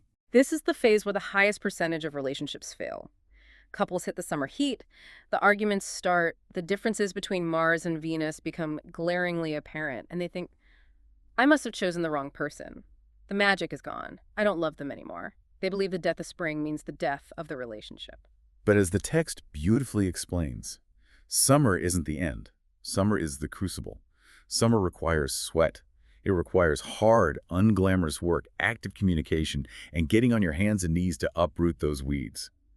Summer is the phase where you actually have to apply every single tool we've discussed over these 4 parts. Summer is when you have to write the love letters when you are furious. Summer is when you have to bite your tongue and use the W words instead of snapping with the C words. Summer is when you have to respect his need to pull into his cave and her need to descend into the Canpart well, without taking it personally. It is exhausting. But if you put in the brutal, sweaty work of the summer, if you don't run away when it gets hard, you survive to see the climate change again. You enter the autumn of love. Autumn is the golden harvest. It is a rich, mature, thankful, deeply fulfilling version of love. The frantic anxiety of spring is gone, and the exhausting labor of summer is finished. In autumn, you finally accept each other's imperfections. You stop trying to change your partner into an idealized fantasy, and you love them for exactly who they are. You get to sit on the porch and reap the bountiful rewards of the communication skills you forged in the summer heat. It is a time of profound thanksgiving and deep companionship. You feel secure. But the fundamental law of nature is change. The garden doesn't stop evolving. After the golden harvest comes the phase that terrifies people the most, the cold, barren hibernation. The winter of love. Winter is deeply, deeply misunderstood, and it destroys couples who aren't prepared for it. Winter is a cold, dark time. The leaves fall off the trees, everything looks dead. Psychologically, this is when the shadow self emerges. Our unresolved past traumas, those 90% ghosts we talked about during the love letter segment, come roaring to the surface from the deep subconscious. Winter is characterized by emotional withdrawal. It feels incredibly lonely. It is a time for pulling away. The men retreat deeper into their caves than ever before, seeking isolation and silence. The women descend into the dark, murky depths of their emotional wells, feeling overwhelmed by unresolved feelings. To the untrained eye, it looks like the relationship is freezing to death. But what is so fascinating and so hopeful is that the text emphasizes that winter is absolutely necessary. It is not a malfunction of the relationship. It is a feature. Winter is a required time for solitary healing, deep rest, and internal reflection. The fatal mistake couples make in winter is demanding that their partner warm them up. A woman in her well demands that the man come out of his cave to fix her emptiness. A man in his cave demands that the woman stop being emotional and make him feel successful. But you cannot demand your partner fix you during winter. You have to learn to sit with your own shadows, to self-soothe, and to heal yourself during the dark months. You have to trust the process. And if you can do that, if you can survive the freezing isolation of winter without panicking, without blowing up the relationship, without turning to outside distractions, if you can just hold on and tend to your own soul, the earth tilts again, the ice thaws, spring inevitably returns. The cycle begins again, but it is not the same naive spring you experienced the first time. Because you have survived the cycle, your roots are deeper, the love is richer, more complex, and infinitely more resilient than before. If we zoom out and synthesize this entire massive deep dive journey, spanning 4 parts, countless theories, and pages of mechanics, the ultimate thesis of John Gray's book boils down to this. The magic of love isn't about finding the perfect person and maintaining a permanent, effortless spring. That is a dangerous fairy tale. The true magic of love is having the mechanical tools to survive the summer heat, the wisdom and grace to enjoy the autumn harvest, the emotional fortitude to endure the winter isolation, and the absolute unshakable faith that spring will always, always return. It is a profound reframing of what it means to commit to another human being. You've made it. We have reached the end. We have equipped you with the Martian and Venusian phrase dictionaries. We've shown you the rubber band theories of male intimacy and the wave mechanics of female emotions. We've decoded the Jumbotron scoreboards, we've bled the pressure valves, and we've mapped the 4 inevitable seasons of love. We have literally handed you the cheat codes to understanding the universe of the opposite sex. The knowledge is all there. You now possess the blueprints. But as we said at the beginning, knowledge is only truly valuable and only truly transformative when it is rigorously and consistently applied in the messy reality of your own life. And that brings us to the cool down. I want to bring the energy of this sprint to a deeply satisfying, grounded closing. Thank you. Thank you for dedicating your time, your focus, and your intellectual curiosity to sticking with us through this hyper-dense 4-part deep dive into a text that has fundamentally shaped relationship dynamics for decades. You're officially well-informed. Before we leave you today, I want to offer a final provocative thought. Something that builds on the source material we've explored, but requires your own quiet reflection as you walk away. Throughout this entire journey, across all these chapters, we've spent so much time and energy trying to decode our partner. We've treated them as if they are the baffling alien from another planet. We've meticulously studied their Jumbotron scoreboards, translated their confusing language, charted their retreats into caves, and measured their descents into wells. Right. We've been analyzing them under a microscope. But consider this. Perhaps the real alien, the stranger we most desperately need to understand, the entity we most urgently need to write vulnerable love letters to, and the person we must offer the most profound, unconditional grace to during the harsh, bitter winters of life is the unhealed, unresolved version of ourselves. Wow. Let that sit with you.